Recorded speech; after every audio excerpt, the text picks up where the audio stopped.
లోకంలో అజ్ఞానం లేకపోతే గురువు గారు ఎందుకు, తప్పులు చేసేవాడు లేకపోతే ఈశ్వరుడు ఎందుకు? ఈ ఇద్దరు ఖాళీ పనే ఉండదు వాళ్ళిద్దరికి కదండి. లోకంలో అజ్ఞానం ఉంది కాబట్టే గురువు గారు కావాల్సి వచ్చాడు. లోకంలో తప్పులు చేసేవాడు ఉన్నాడు కాబట్టే ఈశ్వరుడు కావాల్సి వచ్చాడు క్షమించడానికి. ఈ ఇద్దరు లేకపోతే ఈశ్వరుడికి పని లేదు, గురువు గారికి పని లేదు. కాబట్టి అమ్మవారు అంటూ ఉంటుందిట, ఏమిటి అలా కోపంగా చూస్తారేమిటి? తప్పులు చేశారు కాబట్టి వచ్చి కాళ్ళ మీద పడ్డారు, స్వీకరించండి. ఏమిటి అలా కోపంగా చూడకండి మీరు వాళ్ళ వంక అంటుంది. వాత్సల్యాది గుణోజ్వలాం భగవతీం. కారుణ్యాన్ని ఎప్పుడు ఎక్కడ చెప్తాం? ఏమిటండి అలాంటి పని చేశాడు, ఆయనకి దయలేదండి అని ఇలా తొడ చూపిస్తారా? ఆయనకి దయలేదండి అని చెయ్యి చూపించరు. ఎంత పని చేశాడండి, ఆయనకి దయలేదండి అని ఇలా చూపిస్తారు. పరిపాలకునకు దయ ఉండాలి. అందుకని అమ్మవారు ఎక్కడ ఉంటుంది? వక్షస్థలంలో ఉంటుంది. వక్షస్థలంలో ఉన్నటువంటి అమ్మవారు కాబట్టి ఈశానాం జగతోస్య వెంకటపతేర్ విష్ణోహ పరాం ప్రేయసీం తద్వక్షస్థల నిత్యవాసరసికాం. గుండెల్లో ఆవిడ ఉంటుంది అంటే ఆవిడ దయాస్వరూపిణి. అందుకే వేదాంత దేశికులు అమ్మవారి మీద శతకం చేస్తే దయాశతకము అని చేశారు. ఆయన మహానుభావుడు. వేదాంత దేశికులు అంటే ఏం మాటలు కాదు.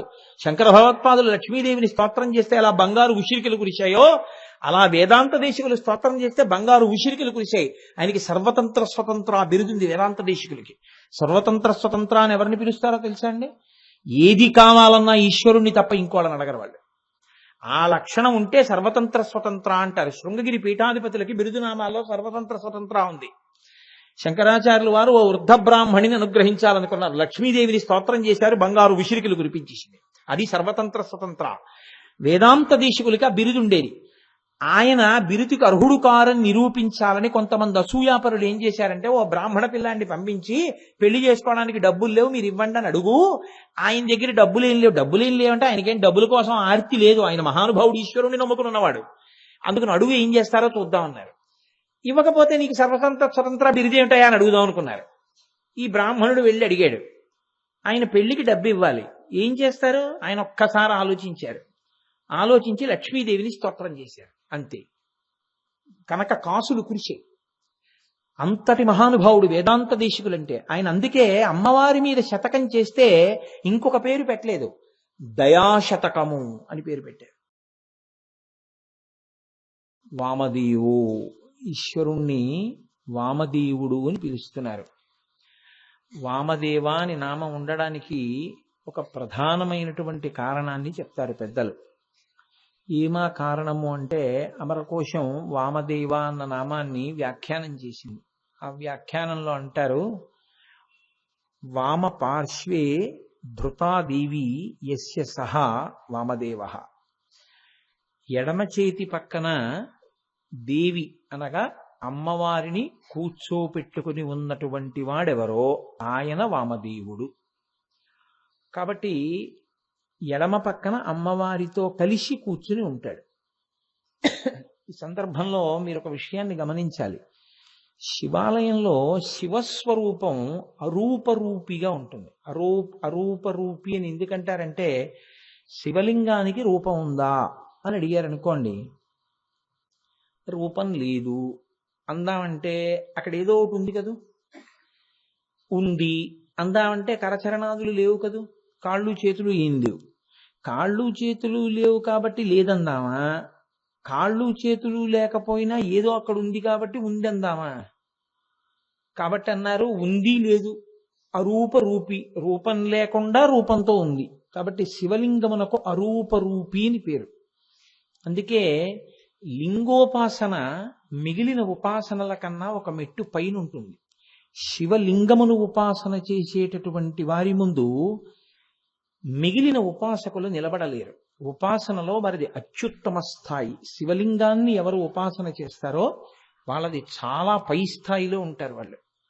ఈ మాట నేనేదో స్వయంగా చెప్పానని మీరు అనుకోక్కర్లేదు. మహాభారతంలో ఒకానొక సందర్భంలో ఏమైందంటే, అశ్వత్థామ కృష్ణార్జునుల్ని నిర్జించలేకపోయాడు. బ్రహ్మాస్త్ర ప్రయోగం చేసి కూడా కట్టలేకపోయాడు. కట్టలేకపోతే ఆయన చాలా ఖేదపడ్డాడు. నేను కృష్ణార్జునుల్ని ఏమీ చేయలేకపోతున్నానని బాధతో వెళ్ళిపోతున్నాడు. వెళ్ళిపోతుంటే వేదవ్యాస మహర్షి యొక్క దర్శనమైంది. దర్శనమైతే ఈయన వెళ్ళి ఆయన కాళ్ళ మీద పడ్డాడు. పడితే ఏం అలా విచారంగా ఉన్నావని అడిగాడు. నేను కృష్ణార్జునుల్ని ఏమీ చెయ్యలేకపోతున్నాను, నాకు అది బాధగా ఉంది అన్నాడు. అంటే వ్యాస మహర్షి అన్నారు, నీవు ప్రతిరోజు కూడా మట్టితో శివుని యొక్క మూర్తిని తయారు చేస్తావు. పృథివీమూర్తిని తయారు చేసి పరమశివుని యొక్క మూర్తిని దాన్ని అర్చన చేస్తావు. కరచరణాదులతో కూడిన శివుణ్ణి అర్చన చేస్తావు. కృష్ణార్జునులు లింగమర్చతియ ప్రభోహో, వాళ్ళు శివలింగమును అర్చన చేస్తారు. శివలింగమును ఆరాధన చేసేటటువంటి వాడి యొక్క ఉపాసన ముందు నీవు కరచరణాదులతో కూడినటువంటి శివుని యొక్క మూర్తిని ఉపాసన చేసే నీ యొక్క స్థాయి నిలబడదు. వాళ్ళ ఉపాసన పై స్థాయిలో ఉంటుంది. అందుకని వాళ్ళని నువ్వు చెనకలేవు, వాళ్ళ జోలికి నువ్వు వెళ్ళలేవు. వాళ్ళ జోలికి వెడితే నీకే ఇబ్బంది వస్తుంది. కాబట్టి ఉపాసన యందు నీవు కేవలం శివమూర్తిని ఆరాధన చేసిన వాడవు, వాళ్ళు లింగారాధన చేసిన వాళ్ళు. కాబట్టి ఉపాసన యందు లింగారాధన కాస్త పై స్థాయిలో ఉండేటటువంటి ఆరాధన. అందుకే లింగం అన్న మాటని వ్యాఖ్యానం చేస్తాయి పురాణాలు. లింగం అంటే లిం అంటే అన్నీ లయమైపోవడం, గ అంటే బయటికి రావడం. ఎందులోంచి వచ్చి ఎందులోకి వెళ్ళిపోతాయో దానికి లింగం అని పేరు. ఈ సమస్త ప్రపంచము దేంట్లోంచి బయటికి వస్తోందో మళ్ళీ దేంట్లోకి వెళ్ళిపోతోందో, వచ్చి వెళ్ళిపోవడానికి మధ్యలో కొంతసేపు ఉంటుంది, అంతే కదండి. ఎవరైనా ఒకరు పుట్టారు, మళ్ళీ వెళ్ళిపోయారు, మధ్యలో కొంతకాలం ఉన్నారా? ఈ మొక్క పుట్టింది, కొంతకాలానికి వెళ్ళిపోయింది, మధ్యలో కొంతకాలం ఉందా? కాబట్టి ఉండడం కూడా దేని యందు ఉంది? లింగమునందే ఉంది. కాబట్టి ఉండి వచ్చి వెళ్ళిపోయేటటువంటిది దేనిలోకి జరుగుతోందో, దేని వలన జరుగుతోందో, దేని యందు జరుగుతోందో దానికి లింగం అని పేరు.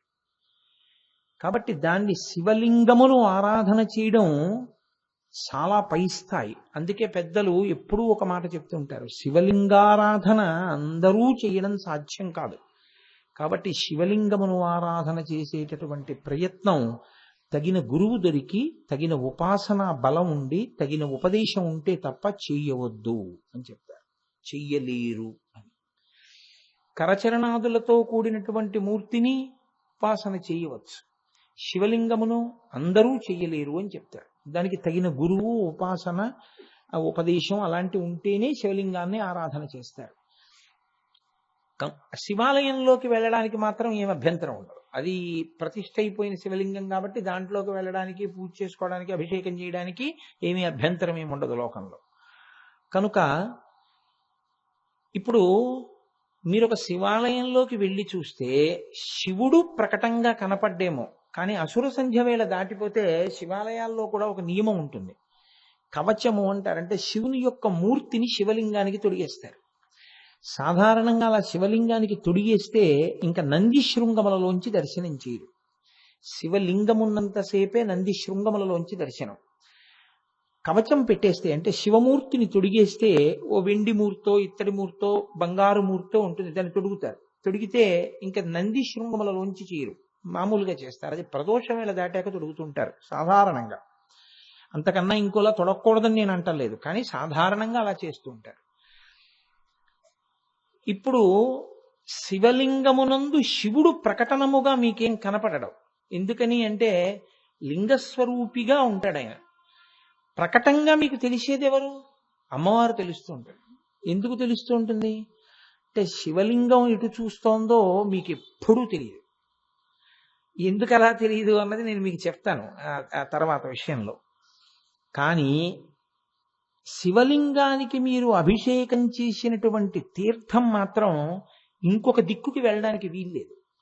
పానవట్టం నుంచి శివలింగానికి అభిషేకం చేసినటువంటి తీర్థం మాత్రం ఎప్పుడూ ఉత్తర దిక్కుకే వెళ్ళాలి. అందుకే శివాలయంలోకి మీరు వెళ్ళారనుకోండి, పానవట్టం వెళ్ళినటువంటి వైపుది ఉత్తర దిక్కు అని గ్రహించచ్చు. ఇంకా మళ్ళీ మీరు ఎవరిని ఏం అడగక్కర్లేదు, ఏమంటే ఉత్తరం ఏంటండి, తూర్పు ఏంటండి అని అక్కర్లేదు. అది ఉత్తరం అంటే మిగిలిన మూడు మీరు పట్టేసుకోవచ్చు. కాబట్టి ఇప్పుడు శివలింగము తెలుస్తుంది. శివలింగానికి ఉత్తరం వైపుకి పానవట్టం నుంచి అభిషేక తీర్థం వెళ్ళిపోతుంది. ఎప్పుడూ శివలింగానికి ఎడం పక్కన అమ్మవారు ఉంటుంది. మీరు ఏ శివాలయంలోనైనా చూడండి, ఒక్క కంచి క్షేత్రం వినా, ఒక్క కాంచీ క్షేత్రంలో మాత్రం అమ్మవారు ఉండదు ఎక్కడ. కామాక్షే అన్ని. కాబట్టి శివలింగం పక్కన అమ్మవారు ప్రకటంగా ఉంటుంది, అమ్మవారి మూర్తి పూర్తిగా ఉంటుంది. ఒక్క శివలింగంలో శివుడు మాత్రం ప్రకటంగా ఉండడు, లింగస్వరూపిగా ఉంటాడు. అక్కడ ఎడం పక్కన అమ్మవారు ఉంటుంది, శివాలయంలో ప్రకటంగానే ఉంటుంది. కాబట్టి ఆయన ఎడమ పక్కన అమ్మవారిని కలిగి ఉన్నటువంటి వాడు కనుక వామదేవుడు కాదు. వామదేవుడు అన్న మాటకి కొంచెం జాగ్రత్తగా మీరు పరిశీలనం చేస్తే ఉండే అర్థం ఏమిటో తెలుసా అండి? అసలు శృతి ఆయన్ని కీర్తన చేస్తుంది. వామదేవాయ నమో జ్యేష్ఠాయ నమ శ్రేష్ఠాయ నమ కాలాయ నమ కల వికరణాయ నమో బల వికరణాయ నమో బలాయ నమో బల ప్రమథనాయ నమో సర్వభూతదమనాయ నమో మనోన్మనాయ నమః. ఓం అఘోరేభ్యో దఘోరేభ్యో ఘోర ఘోరధరేభ్య సర్వేభ్యో సర్వసర్వేభ్యో నమస్తే అస్తు రుద్రరూపేభ్య అని వాటిని పంచమంత్ర పఠనము అంటారు. శివస్వరూపంలో 5 తలకాయల్ని స్తోత్రం చేస్తారు. అది ఆ పంచమంత్ర పఠనంలో ఈ మంత్రాన్ని కూడా వాడతారు, వామదేవాయ నమో అన్న మంత్రాన్ని.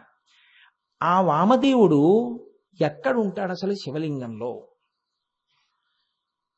మీరు ఎప్పుడైనా శివాలయం లోపలికి వెడితే శివలింగం ఎటు చూస్తోంది అన్నది సాధారణంగా ఎలా పట్టుకుంటారో తెలుసా అండి? నంది శివుణ్ణి ఎటువైపు నుంచి చూస్తోంది. మీరు లోపలికి వెళ్ళామనుకోండి, ఇలాగా మేము తరచుగా వెంకటనగర్లో ఉన్న శివాలయంలో దర్శనం చేసుకుంటూ ఉంటాం.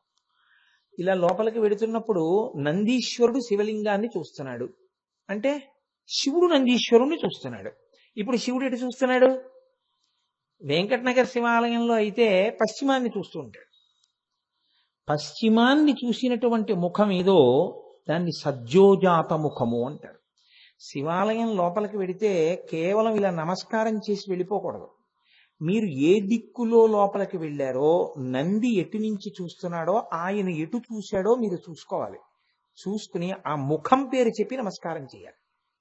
ఓం సజ్జోజాత ముఖాయ నమః అనాలి. అంటే ఎప్పుడు పశ్చిమాభిముఖమైనటువంటి శివాలయం అయితే, శివాలయంలో అన్నిటిలోకి చాలా గొప్ప శివాలయం ఏది అంటే పశ్చిమాభిముఖంగా ఉన్న శివాలయమే. అది చాలా గొప్ప శివాలయం అది, మళ్ళీ అన్ని ముఖాల కన్నా. కాబట్టి ఓం సజ్జోజాత ముఖాయ నమః అంటారు. అని శివాలయంలో ప్రదక్షిణం మిగిలిన దేవాలయాల్లో ప్రదక్షిణంలా ఉండదు. శివాలయ ప్రదక్షిణ విధి శివాగమం నిర్ణయిస్తుంది. అక్కడ బ్రహ్మచారికి ఒకటి, గృహస్థుకు ఒకటి, సన్యాసికి ఒకటి, అందరూ ఒకలా చేయరు.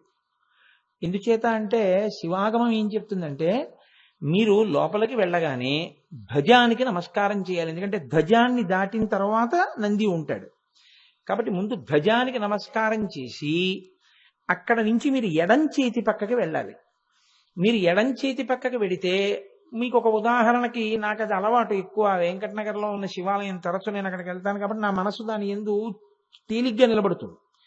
కాబట్టి నేను మానసికంగా అందులోకి వెడుతున్నట్టు ఊహించి చెప్పేయడం నాకు తేలిక, అందుకని దాన్ని ఊహమిచ్చి చెప్తాను నేను. మీరు గమనించండి, పశ్చిమాభిముఖంలో వెళ్ళారు, ఓం సజ్జోజాత ముఖాయ నమః అన్నారు. ఎడం పక్కకి తిరిగారు, తిరిగి ప్రదక్షిణంగా ముందుకెళ్ళారు. ఇప్పుడు మీ కుడి చేతి వైపుకి గోడ ఉంటుంది కదా, మీ కుడి చేతి వైపు గోడని చూసి, కానీ మీరు ఒకటి గుర్తుపెట్టుకోండి, మీ కుడి చేతి వైపుకి ఉన్న ముఖానికి నమస్కారం మీరు ఇలా నిలబడే చెయ్యాలి. ఎందుకో తెలుసా అండి? మీరు ఇలా తిరిగారనుకోండి, మీ నమస్కారం దక్షిణానికి వెడుతుంది కదా, దక్షిణానికి నమస్కారం చెయ్యం కదా. అందుకని అక్కడ పితృదేవతలు యమధర్మరాజు గారు ఉంటారు, ఒక దీపావళి అమావాస్య నాడేది కాబట్టి, ఇటు లేతే సంధ్యావందనంలో దిగ్దేవతా నమస్కారంలో. కాబట్టి ఇలాగే నిలబడి తూర్పు దిక్కుకి చూస్తూ ఓం వామదేవ ముఖాయ నమః అని ఇలా చూడాలంతే. మీరు పట్టుకుంటున్నారో లేదో నాకు అర్థం కావట్లేదు. నేను ఇంతకన్నా మరి చెప్పగలిగిన శక్తి నాకు లేదు. శివుడు ఎటు వచ్చాడు ఇప్పుడు మీకు?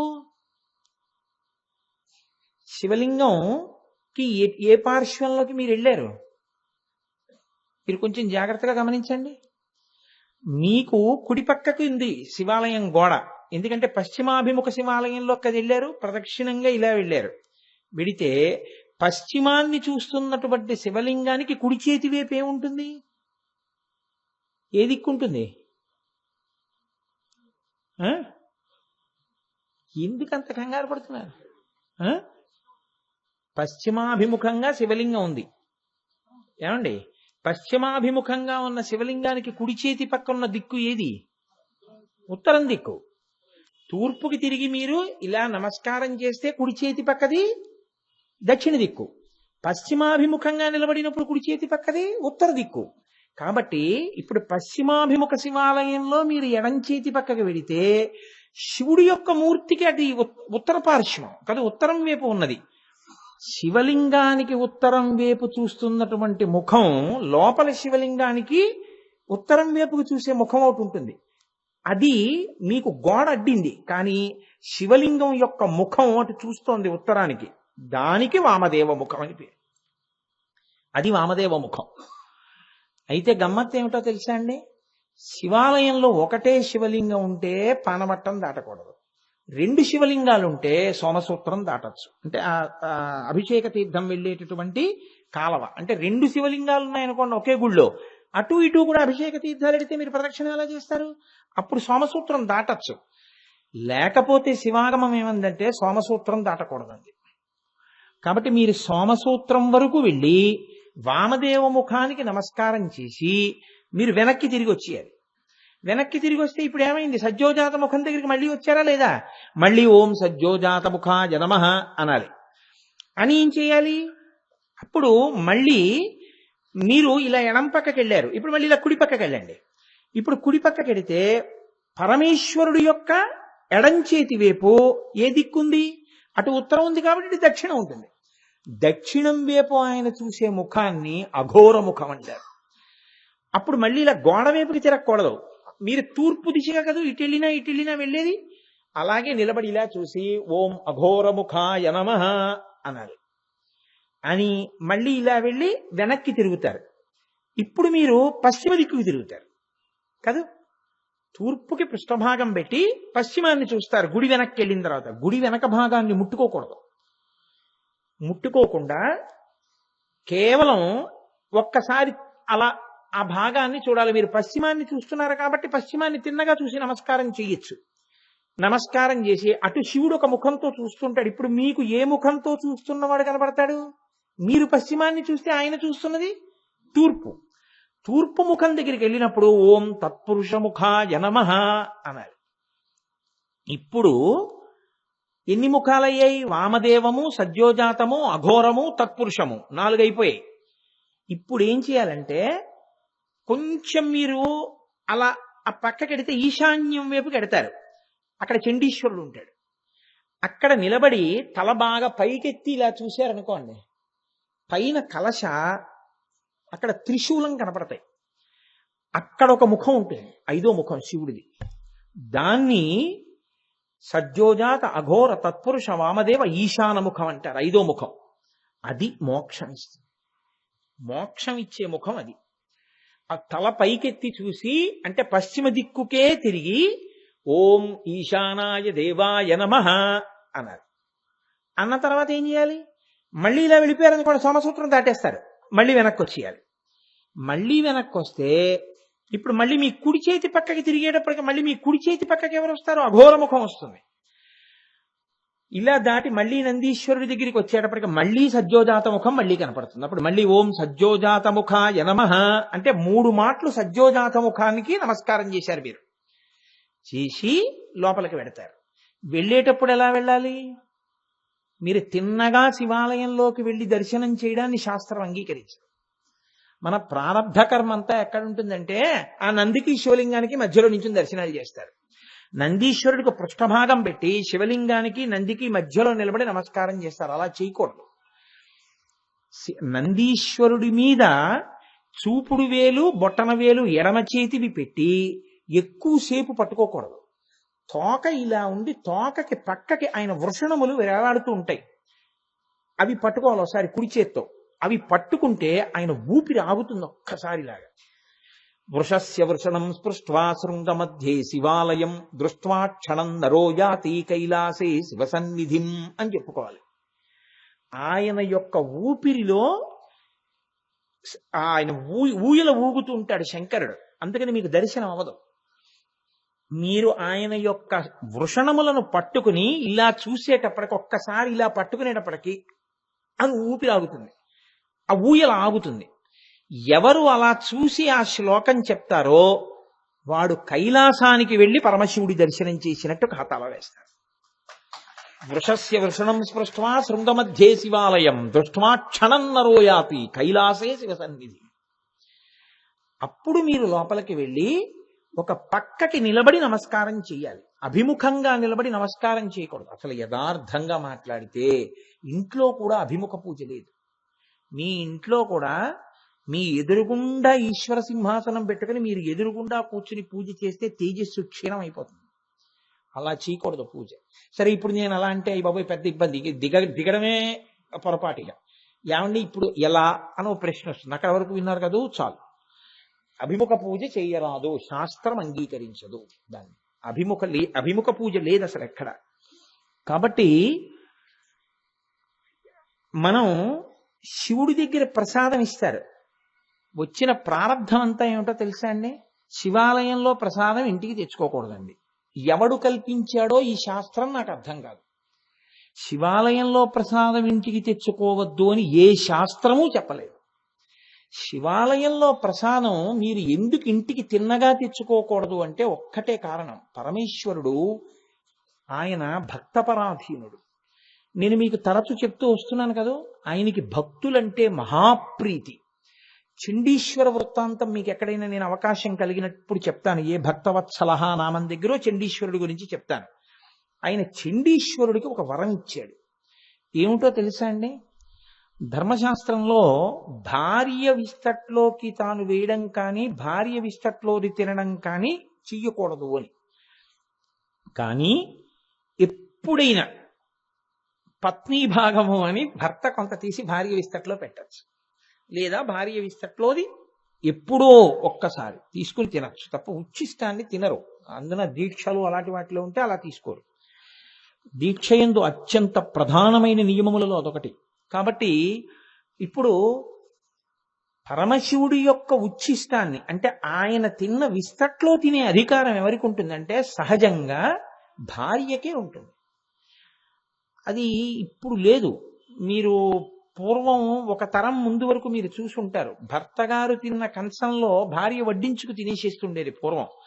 అంటే భర్తనే పరదైవంగా కొలిచేవారు. కాబట్టి భర్త ఉచ్ఛిష్ట పాత్ర అంటే ఈశ్వరోచ్ఛిష్ట పాత్ర కింద వాళ్ళు తీసుకుని తినేసేవారు అంతే. అందులో అలా ఇప్పుడు మేము తినద్దా అన్న జోలిలో నన్ను ప్రశ్నలు వేయకండి. అది ఎవరి స్థాయి మీద వాళ్ళకి ఆధారపడి ఉంటుంది అంతే. కాబట్టి అది ఈశ్వరోచ్ఛిష్ట పాత్ర కింద భావిస్తారు. కాబట్టి సాధారణంగా దాని మీద అధికారం ఎవరిది? భార్యది. అది దాన్ని ఎవరు తీసేయరు ప్రపంచంలో. అది భార్యకి ఆ భాగాన్ని అలా ఉంచుతారు గృహస్థాశ్రమంలో. అది ఆవిడ హక్కు తప్ప ఇతరులు దాంట్లో అలా ఉచ్ఛిష్ట పాత్రలో స్వీకరించడాన్ని అంగీకరించకూడదు. అథవా అప్పుడప్పుడు బిడ్డలేమో అంత ప్రీతి అంత భక్తి కలిగిన వాళ్ళైతే ఏమో నేను కాదన్ను. కానీ అది చెప్పడం కూడా కొంచెం కష్టం అవుతుంది. ఎందుకంటే ఒక వయసు వచ్చిన తర్వాత మరి ఉపనయనం అయిపోయిన తర్వాత వాడు నివేదన చెయ్యాలి కదా. అలా చేయడం మంచిదా అంటే బిడ్డల దగ్గరికి వచ్చేటప్పటికి కొంచెం తేడా వస్తుంది. కానీ భార్య మాత్రం తింటుంది. శంకరుడి విషయంలో తేడా ఏమిటో తెలుసా అండి? ఆయన కట్టుకున్న ఇల్లాలు పార్వతీదేవికి ఉండవలసిన ఈ హక్కుని తన భక్తుడైన చండీశ్వరుడికి ధారపోయేశాడు. నివృత్యై చండాంశ స్త్రిపురహర నిర్మాల్య విముఖై. శంకరాచార్యుల వారు సౌందర్యలహరిలో చెప్పారు ఆ రహస్యాన్ని. శివాగమాలు చెప్తూ ఉంటాయి. ఆ అధికారం ఎవరిదంటే శివాలయంలో ఉన్న ఏ ప్రసాదమైనా శివోచ్ఛిష్టమీదైనా ఒక్క చండీశ్వరుడు. మీరు కొబ్బరికాయ పట్టుకెళ్ళి శివాలయంలో ఇచ్చారనుకోండి, కొట్టి నైవేద్యం పెట్టి మీకు ఇచ్చారనుకోండి, ఇప్పుడు శివోచ్ఛిష్టం ప్రసాదం కదా. ఈ ప్రసాదం మీది కాదు, చండీశ్వరుడిది. కాబట్టి మీరు పట్టుకెళ్ళకూడదు. కానీ మీరు ఏం చేసి తీసుకెళ్లాలో తెలుసా అండి? ఈ కొబ్బరి చిప్ప పట్టుకుని చండీశ్వరుడి దగ్గరికి వెళ్ళాలి. వెడితే ఆయన ఏం చేస్తుంటాడో తెలుసా? ఏ శివాలయంలోనైనా సరే బయటికి ఉండి ఆయన ఎప్పుడు శివుణ్ణి చూస్తుంటాడు, ధ్యానంలో ఉంటాడు చండీశ్వరుడు. ఆయన దగ్గరికి వెళ్ళి తప్పట్లు కొడతారు. ఎందుకు కొట్టారు అని అడిగారు అనుకోండి, ఆయనకి చెవుడు అంటారు. ఆయనకి చెవుడు కాదు, ఇంకోటి కాదు. ఆయన ధ్యానమగ్నుడై ఉంటాడు, చాలా తీవ్ర ధ్యానంలో ఉంటాడు. మీరు వెళ్ళి తప్పట్లు కొట్టడం ఇలాంటి పనులు చేశారనుకోండి, ఆయన ఆగ్రహోదగ్రుడు అవుతాడు ధ్యానంలోంచి బయటికి వచ్చి. అందుకని ఆయన ఇబ్బంది పెట్టకుండా ఏం చేయాలంటే ఇలా అనాలి, చిటికిల చిండీశ్వరుడు అంటారు, అందుకే చిటికి వెయ్యాలి. వేస్తే ఆయన కళ్ళు విప్పుతాడు, ఏం ఎందుకు పిలిచావు. వెంటనే మీ కొబ్బరి చిప్పాయి చూపించాలి. స్వామి, నేను కూడా ఈశ్వరానుగ్రహం కోసం వచ్చానండి, ఇది మీకు చెందుతుంది, కానీ మీరు అనుగ్రహిస్తే నేను ఈ ప్రసాదాన్ని తీసుకెడతాను, శివప్రసాదాన్ని, నన్ను అనుగ్రహించండి అని అడగాలి. చండీశ్వరుడికి చూపించిన దాన్ని తీసుకెళ్ళమంటాడు ఆయన, ఇక్కడే వదిలే అండవు. ఇప్పుడు మీరు చక్కగా కళ్ళకద్దుకుని దాన్ని ఇంటికి పట్టుకెళ్ళి మీరు ఆ ప్రసాదం తీసుకోవాలి. అలా తీసుకెళ్లి తినాలి తప్ప శివోచ్ఛిష్టాన్ని శివప్రసాదాన్ని మీరు విడిచిపెట్టి వెళ్ళిపోతే శివానుగ్రహాన్ని విడిచిపెట్టేసుకున్నట్టు. ఇంకొక మాట చెప్పాలంటే శివుణ్ణి తిరస్కరించినటువంటి పాపం ఖాతాలో పడుతుంది. ప్రసాదం అంటే అనుగ్రహం అండి. సత్యనారాయణ స్వామి వారి వ్రతకథలో ప్రసాదం తీసుకోకపోతే పడవ మిగిలిపోయిందంటే ఈశ్వరుడు శాడిస్టే కాదు. నాకు ఈశ్వరానుగ్రహం అక్కర్లేదు అని వదిలేశారనుకోండి, పడవ మునిగిపోయింది. ప్రసాదం తింది, ఈశ్వరానుగ్రహం కలిగింది, మళ్ళీ పడవ పైకి వచ్చింది. ఈశ్వరానుగ్రహం కలిగిన తర్వాత ఎంతసేపు అండి, చచ్చిపోయే పరీక్షిత్తు బతికాడు. ఆయన అనుగ్రహం కలిగితే ఏదైనా జరుగుతుంది. కాబట్టి ప్రసాద తిరస్కారము చేయరాదు. కానీ శివాలయంలో మాత్రం మీరు ప్రసాదాన్ని తీసుకునేటటువంటి విధి విధానములో మార్పు ఉంటుంది. అది మీరు తెలుసుకుని ఉండాలి. ఇప్పుడు నేను చెప్పిన ప్రదక్షిణం ఎవరికి? ఒక శివలింగమే ఉన్న శివాలయంలో గృహస్థు వెడితే అలా ప్రదక్షిణం చేయాలి. బ్రహ్మచారి వెడితే పూర్ణ ప్రదక్షిణం చేయాలి. నేను మా అబ్బాయి కలిసి వెళ్ళామనుకోండి శివాలయంలోకి, నేను సవ్యాపసవ్యము అంటాను, అంటే ఎడం పక్కకెళ్ళి మళ్ళీ వెనక్కి వచ్చేసి తిరుగుతాను, సోమసూత్రం దాటను. నా కొడుకు సోమసూత్రం దాటి అలా తిరిగి వచ్చేస్తాడు. ఎందుకని? వాడు ఇంకా బ్రహ్మచారి, వాడికి పెళ్ళవలేదు. అందుకని వాడు పూర్ణ ప్రదక్షిణం చేస్తాడు, నేను చెయ్యను. యతి వెళ్ళారనుకోండి శివాలయంలోకి, సన్యాసి వెళ్ళారనుకోండి, అపసవ్య సవ్య ప్రదక్షిణం చేయాలి. అంటే గృహస్థుల ఎడం పక్కకి వెళ్ళకూడదు, కుడి పక్క నుంచి వెళ్ళి సోమసూత్రం దాకా తిరిగి వచ్చి మళ్ళీ సోమసూత్రం దాకా వెళ్ళి మళ్ళీ వెనక్కి వచ్చి గుళ్ళోకి వెళ్ళాలి. కాబట్టి ఒక్క శివాలయ సందర్శన విధి అని శివాగమంలో అదొక పెద్ద విశేషం. అది మీరు ఏ ముఖంలోంచి వెడుతున్నారు అన్న దాన్ని బట్టి శివాలయం లోపలికి వెళ్ళేటప్పుడే నంది శివుణ్ణి ఎటు చూస్తున్నాడు, శివుడు నందిని ఎటు నుంచి చూస్తున్నాడు, పానవట్టంలోంచి అభిషేక తీర్థం ఎటు వెడుతోంది, దాన్ని బట్టి మీరు ఒకసారి చూసుకుని, దాన్ని బట్టి మీరు దిక్కుల్ని బట్టి గోడ బయట ఆ ముఖాలకి నమస్కారం చేస్తూ ప్రదక్షిణం చెయ్యాలి. అలా కానీ శివాలయంలో ప్రదక్షిణం చేస్తే ఏమవుతుందో తెలుసా అండి? నేను సొంతంగా చెప్తున్నాను అనుకుంటున్నారేమో, ఇవన్నీ నా సొంతమేం కాదు మహాప్రభో. స్కాంద పురాణాంతర్గతమైనటువంటి విషయాల్ని, శివాగమంలో ఉన్న విషయాల్ని నేను అనుసంధానం చేస్తున్నాను. అంటే పాపనాశనం. భగవాన్ రమణులు అరుణాచలంలో తరచుగా చెప్తుండేవారు, అంటే పాపము నశిస్తుంది మీరు ఈశ్వరుడు చుట్టూ తిరగడం మొదలు పెట్టగానే. దాని వలన కోరిక మీకు తీరుతుంది, మీ పాపం పోయింది కాబట్టి. రోజు చేస్తున్నారు అనుకోండి, జన్మాంతర పాపము నశించి జన్మలు తగ్గిపోతాయి. మోక్షమునకు అధికారం అవుతాయి. ప్రదక్షిణం నాలుగు రకములైనటువంటి కోర్కెల్ని ఈడేర్చేటట్టుగా చేస్తాయి. అందుకే ప్రదక్షిణం అంత గొప్పది శివాలయంలో. శివాలయ ప్రదక్షిణం అంటే పెట్టి పుట్టాలి, ఆ అదృష్టం ఉన్నవాళ్ళు తప్ప చేయరు. దానికి తెలిసి ఉండి చేస్తే చక్కగా విశేషమైనటువంటి ఫలము సమకూరుతుంది. తప్ప కార్తీక మాసం వచ్చేటప్పటికి నంది తోక కింద దీపాలెట్టడం, అరటిపండు ముక్కలు తీసుకొచ్చి ఆయన మూతికి రాసేయడం, గాజు ఈగలన్నీ ఆయన ముక్కులో దూరేటట్టు చేయడం, ఇలాంటి పిచ్చి పిచ్చి పనులన్నీ శివాలయాల్లో చేయకూడదు. అక్కడి నుంచి కొబ్బరి చిప్పలు తీసుకెళ్లి అక్కడ విడిచిపెట్టడం. దారుణాతి దారుణమైన విషయం ఏమిటో తెలుసా అండి? శివ నిర్మాల్యాన్ని తీసుకెళ్లి నంది మీద పెట్టడం. నంది మీద మీరు కానీ శివ నిర్మాల్యాన్ని పెట్టారనుకోండి, అది నంది మించి జారి కింద పడుతుంది. ఎందుకంటే ఆయన వీపు నున్నగా ఉంటుంది, అది గాలికో దేనికో మారేడు దళాలు అవి జారి కింద పడతాయి. ఒక్కసారి కానీ లోపలికి వెళ్ళిన వాడు శివ నిర్మాల్యాన్ని అరికాలుతో తొక్కితే వాడి గత జన్మలలో చేసుకున్న పుణ్యమంతా నశించిపోతుంది. శివమహిమ్నా స్తోత్రంలో పుష్పదంతుడన్న గంధర్వుడు ప్రతిరోజు పువ్వులు కోసుకెళ్ళిపోతుండేవాడు రాజుగారి తోటలో. దొరికేవాడు కాదు. దొరకకపోతే ఏం చెయ్యాలి, ఎలా పట్టుకోవాలని ఆలోచించారు. వీడు గత జన్మల పుణ్యం చేత గంధర్వుడిగా ఉన్నాడు, దొరకట్లేదు. కాబట్టి వీడు పువ్వుల కోసం వస్తాడు. కాబట్టి శివాలయంలో నిర్మాల్యం తీసుకొచ్చి తోటలో చల్లండి. వీడు ఆ పువ్వులు కోసుకోవడానికి కిందకి దిగినప్పుడు కాలు తగులుతుంది. వీడి పూర్వజన్మ పుణ్యం అంతా నశించిపోయి దొరికిపోతాడు, గంధర్వత్వం పోతుందన్నారు. నిర్మాల్యం చల్లారు. ఆయన పాపం పువ్వులు కోసుకోవడానికి వచ్చి దొరికిపోయాడు భక్తులకి. దొరికిపోతే అప్పుడు ఆయన ఏం చేశాడంటే మళ్ళీ గంధర్వుడు కావడం కోసమని శివమహిమ్నా స్తోత్రం చేశాడు. అది శైవ సాహిత్యంలో అత్యద్భుతం అసలు. నమో నీధిష్టాయ ప్రియదవదవిష్టాయ చ నమో నమో వర్షిష్టాయ త్రినయన అవిష్టాయ చ నమో నమో అని ఒక్కొక్క చోట శివశక్తి గురించి ప్రతిపాదన చేస్తూ అవిట ఆ స్తోత్రాన్నిట నందీశ్వరుడు దంతాల మీద రాసుకున్నట్ట. అంత గొప్పగా ఉంటుందని.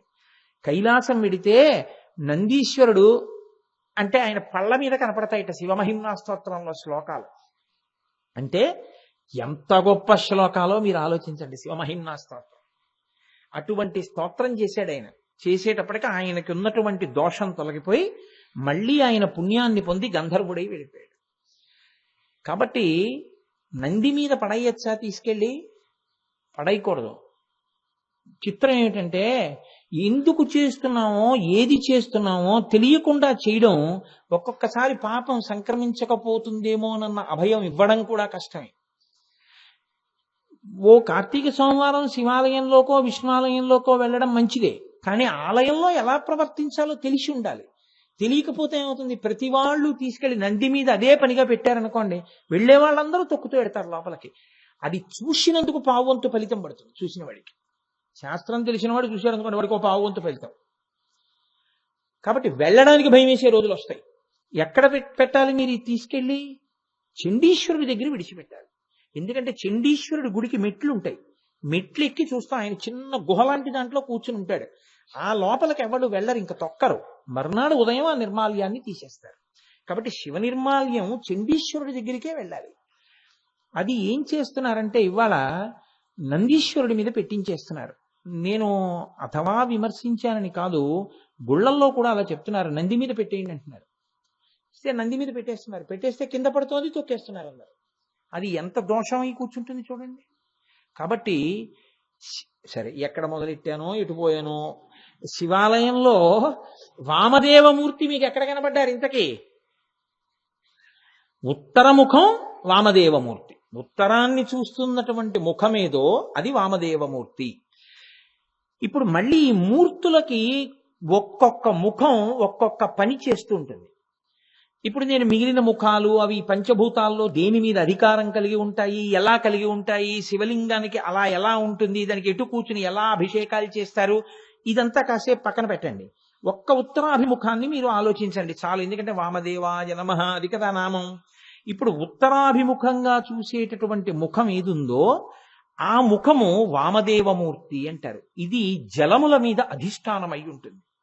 నీటి మీద అధికారం దానికి ఉంటుంది. నీటి మీద అధికారం కలిగి ఉన్న కారణం చేత విష్ణువే వామదేవమూర్తిగా ఉంటాడు. స్థితికారుడై ఉంటాడు. స్థితికారుడు అంటే ఏమిటో తెలుసా అంటే రక్షకత్వ బాధ్యతని చేపడతాడు. మీకు రక్షణ కలగడం, మీ కోరిక తీరడం, మీ పాపం పోవడం, మీరు సరి అయిన మార్గంలోకి రావడం దేనివల్ల కలుగుతుందంటే శివాలయంలో ప్రదక్షిణం చేసేటప్పుడు మీరు వామదేవ ముఖానికి చేసే నమస్కారాన్ని బట్టి ఉంటుంది ఆ శక్తి. అంత గొప్పది వామదేవ ముఖం. ఇప్పుడు ఆ వామదేవ ముఖానికి ఉన్న ప్రత్యేకత ఏమిటంటే అది ప్రకటంగా పక్కన భార్యతో ఉంటుంది. ఆ వామదేవ ముఖం భార్యతో కలిసి ఉంటుంది. కలిసి ఉండడం కూడా ఎలా ఉంటాడో తెలుసా అంటే మంగళాయతనం దేవం యువానమతి మంగళం ధ్యాయేత్ కల్పతరోర్మూలే సుఖాసీనం సహోమయా. ఆయన మంగళాయతనం దేవం యువానమతి మంగళం, మంగళములకెల్లా మంగళప్రదమై అంత అందగాడై అంత శోభతో వెలిగిపోతూ కల్పవృక్షపు నీడలో పక్కన భార్యని పెట్టుకుని ఎడంచేతి వైపు కూర్చుని ఉంటాడు. మీరు ఆ మూర్తిని బాగా అసలు ఎలా చెప్పారో అలా చూడాలి అంటే నేపాల్ పశుపతినాథ్ దేవాలయంలో శివలింగ దర్శనానికి రాజద్వారంలోంచి లోపలికి వెళ్ళగానే మీరు లోపలికి వెళ్ళి తల తిప్పి వెనక్కి చూసి రాజద్వారం మీద చూస్తే కనపడతాడు కల్పవృక్షం కింద కూర్చున్నటువంటి మంగళాయుతమూర్తి అయినటువంటి వామదేవమూర్తి. బాగా ఆగమం ప్రకారం ఉన్నటువంటి మూర్తి ఖాట్మండులో ఉంది. కాబట్టి అటువంటి వామదేవమూర్తి యొక్క దర్శనం అత్యద్భుతమైనటువంటి శక్తిని కృప చేస్తుంది. అదే కోర్కెలను తీరుస్తుంది. అదే నీ రక్షకత్వాన్ని స్వీకరిస్తుంది. తెలిసో తెలియకో శివాలయంలో ప్రదక్షిణం చేశాడు అనుకోండి, అది కాపాడేస్తుంది అంతే. అది ఆ శక్తిని ఇచ్చేస్తుంది. ఇంకా అందులో మీకేమీ అనుమానం అక్కర్లేదు. ఆ పేర్లు ఎందుకు చెప్పాలి? ఈ మధ్య కాలంలోనే మనకి చాలా మందికి పరిచయం ఉన్న వ్యక్తి, తెల్లవారు లేస్తే అయ్యప్ప స్వామి దేవాలయంలో జరిగేటటువంటి కార్యక్రమాలన్నింటికీ కూడా బ్రహ్మస్థానంలో కూర్చునేటటువంటి సుబ్రహ్మణ్య శర్మ గారు.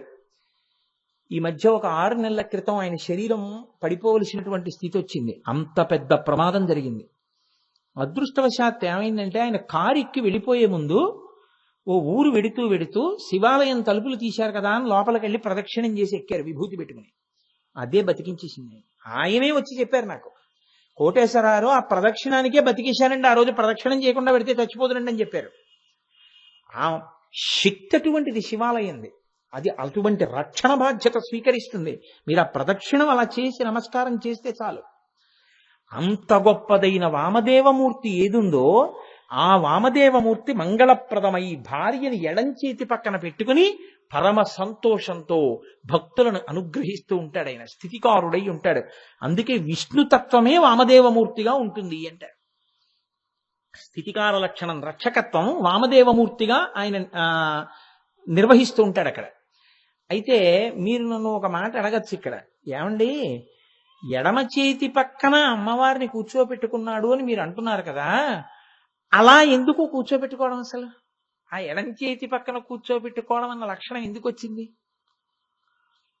ఈ రహస్యాన్ని మూకశంకరులు మూక పంచశతి ఆర్యాశతకంలో చెప్పారు. ఎలా చెప్పారో తెలుసా అండి? తన సొంత ప్రజ్ఞతో కాదు, కామాక్షి అనుగ్రహించింది ఆయన్ని. మొన్న శారదా నవరాత్రుల్లో మీరు విన్నారుగా, ఆయన పుట్టుక చేత మూగవారు. ఆయన వెళ్ళిపోతున్నారు, అలాగా ఆయన కూర్చుని ఉన్నారు. కామాక్షి అమ్మవారు లోపలికి వెళ్ళిపోతుంది. వెళ్ళిపోతున్నప్పుడు అమ్మవారిని ఉపాసన చేస్తున్నటువంటి ఒక వ్యక్తి అక్కడ ఉన్నాడు. ఆయన్ని అనుగ్రహిద్దామని అమ్మవారు తన తాంబూల చర్వణం చేస్తున్న నోట్లోంచి తాంబూలపు పిడచ తీసి ఆ వ్యక్తిని నోరు తెరువు పెడతానంది. ఆయన ఇలా తలెత్తి చూసి, చీ ఆడది, ఈవిడెంగిల్ నేను తిండమా అని ఇలా అన్నాడు. ఆవిడ నవ్వు నవ్వి, మూగివారు పక్కన ఈయన కూర్చుని ఉన్నారు, ఈయన వంక చూసింది. ఆయన ఎంతో భక్తిగా నమస్కారం చేసి నోరు తెరిచారు. ఆయన నోట్లో తాంబూలపు పిడచ పెట్టింది ఆవిడ. అంతే. అమ్మవారి అనుగ్రహం అండి అది. అమ్మవారి తాంబూలపు పిడచ శంకరాచార్యుల వారు సౌందర్యలహరిలో అడుగుతారు, కదాకాలే మాత కదజకలితాలక్తకరసం పిబేయం విద్యార్థి తవచరణ నిర్నేజన జలం ప్రకృత్యా మూకానామపిచ కవిత కారణతయా అని. అమ్మవారి కాళ్ళు కడిగినటువంటి నీళ్లు ఎవరు తాగుతారో అటువంటి వాళ్ళకి సరస్వతి కటాక్షం వస్తుంది. ఆవిడ లత్తుక కలిసినటువంటి నీళ్లు తాగితే. తల్లి పాదోదకం అంటే అటువంటిది. ఆవిడ తాంబూలపు పిడచై తింటే అసలు శంకరాచార్యుల వారి సౌందర్యలహరిలో నేను దాని ఫలితాన్ని చెప్పలేను అని విడిచిపెట్టిన శ్లోకం తాంబూలమే. రణీజిత్వాదైత్యానపహృత శిరస్త్రైః కవచిభిః నివృత్తై చండాంశస్త్రిపురహర నిర్మాల్య విముఖైః విశాఖేంద్రోపేంద్రో శశివిశిద కర్పూర శకలాః విలీయంతే మాతస్తవ వదన తాంబూల కబళాః. ఆ తాంబూల కబళం తిన్నందుకు శ్రీ మహావిష్ణువు, కుమారస్వామి, ఇంద్రుడు ఎంత శక్తి పొందారో నేను చెప్పలేనని వదిలేశారు శ్లోకంలో. అమ్మవారి తాంబూలపు పిడచ అంత గొప్పది. అది ఆ పక్కనున్న మూగి ఆయన నోట్లో పెట్టింది ఆవిడ. ఆయన నోట్లో పెట్టగానే ఆయన నవ్విలేడు. నవలడం ఏమిటంతే, మూగివారి నోటి వెంట కవిత్వం పెళ్ళుబుకింది. అమ్మవారి పాదములను చూసి 100 శ్లోకములు చెప్పారు ఆయన. ఆవిడ యొక్క మందస్మితం, చిరునవ్వు చూసి 100 శ్లోకాలు. ఆవిడ యొక్క కటాక్షం, కంటి కొస చూపు చూసి 100 శ్లోకాలు చెప్పారు. కటాక్ష శతకం. అమ్మవారిని పొగుడుతూ ఆర్యాదేవి, ఆర్యామహాదేవి అని పిలుస్తూ 100 శ్లోకాలు ఆర్యాశతకం. అమ్మవారిని స్తోత్రం చేస్తూ పొగుడుతూ 100 శ్లోకాలు స్తుతి శతకం. 500 శ్లోకములు అనర్గళంగా చెప్పారు. అంటే అమ్మవారే ఆయనలో ప్రవేశించి చెప్పించింది. ఇప్పటికీ మూక పంచశతి చెప్పాలి అంటే అమ్మవారి అనుగ్రహం ఉండాలంటారు పెద్దలు. కాబట్టి ఆ మూక పంచశతి ఆవిడే చెప్పించింది. అందుకని ఆవిడ చెప్పిన విషయం ఏది, కొత్తగా ఆయన చెప్పింది ఏం కాదు, అది కవిత్వం కాదు. పిల్లుబుకింది గంగల ఆయన నోటి వెంట. 500 శ్లోకాలు చెప్పి ఆయన ఆపారు. ఆపితే అమ్మవారంది, నీకేం కావాలని. ఆయన అన్నారు, నాకు వాక్కు తీసేసే. అదేమంది అమ్మవారు, నాకు పుట్టుకతో నోరు లేదు, నువ్వు వాక్కునిచ్చావు, నువ్విచ్చిన వాక్కుతో నీ మీద 500 శ్లోకాలు చెప్పాను, నువ్వు మళ్ళీ నాకు వాక్కునిస్తే ఏ పనికి మాలిన మాట మాట్లాడవలసి వస్తుందో, ఇక నాకు వద్దమ్మా వాక్కు అన్నారు. ఆవిడ మళ్ళీ వాక్కు తీసేసింది. ఆయన కంచికామకోటి పీఠానికి పీఠాధిపత్యం వహించారు. అటువంటి మూకశంకరుల నోటి వెంట వచ్చిన శ్లోకం, దాని ప్రామాణ్యాన్ని మీరు ప్రశ్నించడం సాధ్యమయ్యే విషయం కాదు. ఆయన ఒక మాట చెప్పారు, వదనారవింద వక్షో వామాంక తటీ వశం వదీభూత పురుషత్రితయే త్రేధా పురంధ్రి రూపా త్వమేవ కామాక్షి. ఆర్యాశతకం. అమ్మవారిని ఆర్యాశతకంలో స్తోత్రం చేస్తూ ఆయన అన్నారు, అమ్మా వదనారవింద వక్షో వామాంక తటీ వశం వదీభూత పురుషత్రితయే త్రేధా పురంధ్రి రూపా త్వమేవ కామాక్షి. కామాక్షి అంటే ఓ అమ్మ ఆదిపరాశక్తి. కామాక్షి అంటే క అంటే బ్రహ్మశక్తి సరస్వతి, మ అంటే విష్ణుశక్తి లక్ష్మి. 2 కన్నుల యందు ఇద్దరు ఉంటారు కామాక్షికి. కాదు కాదు, కామాక్షి అమ్మవారికి ఎడం చేతి పక్కన లక్ష్మీదేవి ఉంటుంది, కుడి చేతి పక్కన సరస్వతీదేవి ఉంటుంది. కుడి చేతి పక్కన ఉన్నటువంటి వారి కన్నా ఎడం చేతి పక్కన ఉన్నవారు కొంచెం తక్కువ. సరస్వతి కన్నా లక్ష్మి తక్కువ అని నిరూపిస్తారు. ఎందుకో తెలుసా అండి, సరస్వతీ కటాక్షం లేని లక్ష్మీ కటాక్షం భయహేతు. చాలా డబ్బుంది, 5 అంకెలు కూడడం రాదు, ఎంత భయమో, ఎవడేం చేసేస్తాడో, ఏ మోసం చేస్తాడో అని. సరస్వతీ కటాక్షం ఉంది, వాడు నిత్యతృప్తుడు, వాడికి ఉన్న లక్ష్మి మీరు లెక్క పెట్టలేరు. అంటే ఆవిడ కన్నా ఈవిడ తక్కువని కాదక్కడ. సరస్వతీ కటాక్షము లేని లక్ష్మీ కటాక్షము భయహేతువైపోతుంది. సరస్వతీ కటాక్షమున్న లక్ష్మీ కటాక్షము మీకు శోభస్కరం అవుతుంది. కాబట్టి కుడి చేతి పక్కన సరస్వతీదేవి ఉంటుంది, ఎడం చేతి పక్కన లక్ష్మీదేవి ఉంటుంది. వీళ్ళిద్దరూ ఎప్పుడు కామాక్షికి చామరం వేస్తూ ఉంటారు. ఈ చామరం వేసేటప్పుడు మీరు కామాక్షి అమ్మవారి పాదముల మీదకి వంగి నమస్కారం చేశారనుకోండి, నమస్కారం చేసినప్పుడు మీరు ఆవిడ యొక్క కుడి పాదం వేపుకి మీరు వంగితే సరస్వతీదేవి వేస్తున్నటువంటి వింజామర గాలి తగులుతుంది, సరస్వతీ కటాక్షం వస్తుంది. మీరు ఎడం పాదం వేపుకి కొంచెం ఎక్కువ వంగితే లక్ష్మీ కటాక్షం వస్తుంది. మీరు 2 పాదముల మధ్యలోకి వంగితే సరస్వతీ లక్ష్మీ కటాక్షములు 2 వస్తాయి. ఈ సరస్వతీ కటాక్షము లక్ష్మీ కటాక్షము కదలగలిగినటువంటి మూల కటాక్షం ఉన్నటువంటి రూపము కామాక్షి రూపం. ఆవిడ ఇచ్ఛాశక్తి కలిగినది. ఆవిడ ఎలా అనుకుంటుందో అలా మారుతుంది ఆవిడ. కామాక్షి కామాక్షి అండి. కామాక్షి గురించి మీరు ఇంకొకలా అనుకోవడానికి వీల్లేదు. ఇప్పటికీ కామాక్షి అమ్మవారు కంచిలో తిరుగుతూనే ఉంటుంది. ఎంత మందిని అనుగ్రహించిందో. పరమాచార్య స్వామి వారి శరీరంతో ఉన్న రోజుల్లో కామాక్షి అంటే పలికిందంతే అమ్మవారు ఆయనకి.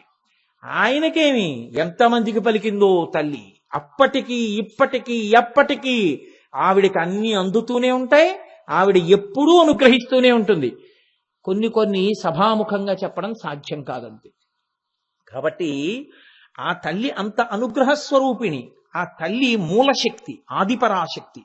ఆవిడ అనుకుందిట, నేను 3గా మారుతాను అంది. 3గా మారి ఒక ఆయనకి సృష్టి చెయ్యాలి. ఆయనకి సృష్టి చేసేటప్పుడు 4 ముఖములలోనూ వేదం తెలిసి ఎప్పుడు వేదం చెప్తూ ఉండాలి. ఆయన ఎప్పుడూ వేదం చెప్పేటటువంటి శక్తి కావాలి అంటే నాలుక మీద నర్తించాలి. అందుకని వదనారవింద బ్రహ్మగారి దగ్గరికి వెళ్ళి ఆయన నాలుక మీద కూర్చుందిట. ఇంకొక ఆయనకి లక్ష్మీదేవిగా వెళ్ళింది ఆవిడే. లక్ష్మీదేవిగా ఆవిడే మారింది. మీరు బాగా గుర్తుపెట్టుకోవాలి. మీరు ఈ కోటేశ్వరరావునే చూశారనుకోండి, ఒకప్పుడు అకస్మాత్తుగా ఓ టీషర్ట్ వేసుకుని బూట్లు వేసుకుని ఓ మోటార్ సైకిల్ మీద వెళ్ళిపోతూ ఉంటాడు. మీరు పట్టి గుర్తుపట్టి, నేను మోటార్ సైకిల్కి పెట్రోల్ కొట్టించుకుంటుంటే నా దగ్గరికి వచ్చి అడుగుతారు, మీరు కోటేశ్వరరావు కదా అంటారు. అవునండి అన్నాను అనుకోండి, వాళ్ళు నన్ను చాలా యగాదిగా చూస్తుంటారు. ఇదేమిటి ఇలా ఉన్నాడు ఇలా చూస్తుంటారు. నేను అప్పుడు నవ్వి అంటూ ఉంటాను, ఇది ఆఫీస్ డ్రెస్ అంటూ ఉంటాను. అంత మాత్రం చేత ఆ కోటేశ్వరరావు ఈ కోటేశ్వరరావు వేరని మీరు అనుకోకండి. ఆయనే ఈయన. దేనికి తగిన ధర్మాన్ని దానికి స్వీకరిస్తాడంతే. ఇక్కడికి ఇలాగే వస్తాను, అక్కడికి అలాగే వెడతాను, దేనికి అనువైనది దానికి, అంతే. అలా సృష్టి చేసేటప్పుడు ఆవిడ వేదస్వరూపిణి అయి వాక్కుని ఆశ్రయించింది బ్రహ్మగారికి. నాలుక మీద నర్తించాలి కాబట్టి ముఖమండలానికి ఆవాహన అయింది. వదనారవింద. విష్ణువు స్థితికారుడు, ఆయన రక్షణ చేస్తూ ఉంటారు. ఎప్పుడూ శ్రీ మహావిష్ణువు యొక్క పని ఏమిటంటే రక్షించడం రక్షించడం రక్షించడం.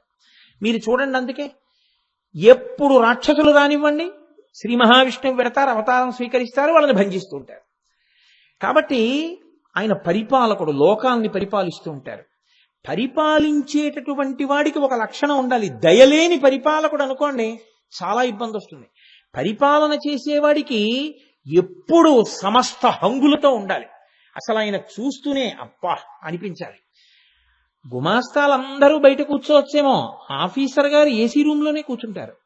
గుమాస్తాలందరూ సొంత బళ్ళ మీద వస్తారేమో, ఆఫీసర్ గారు గవర్నమెంట్ ఇచ్చిన కారులో వస్తారు.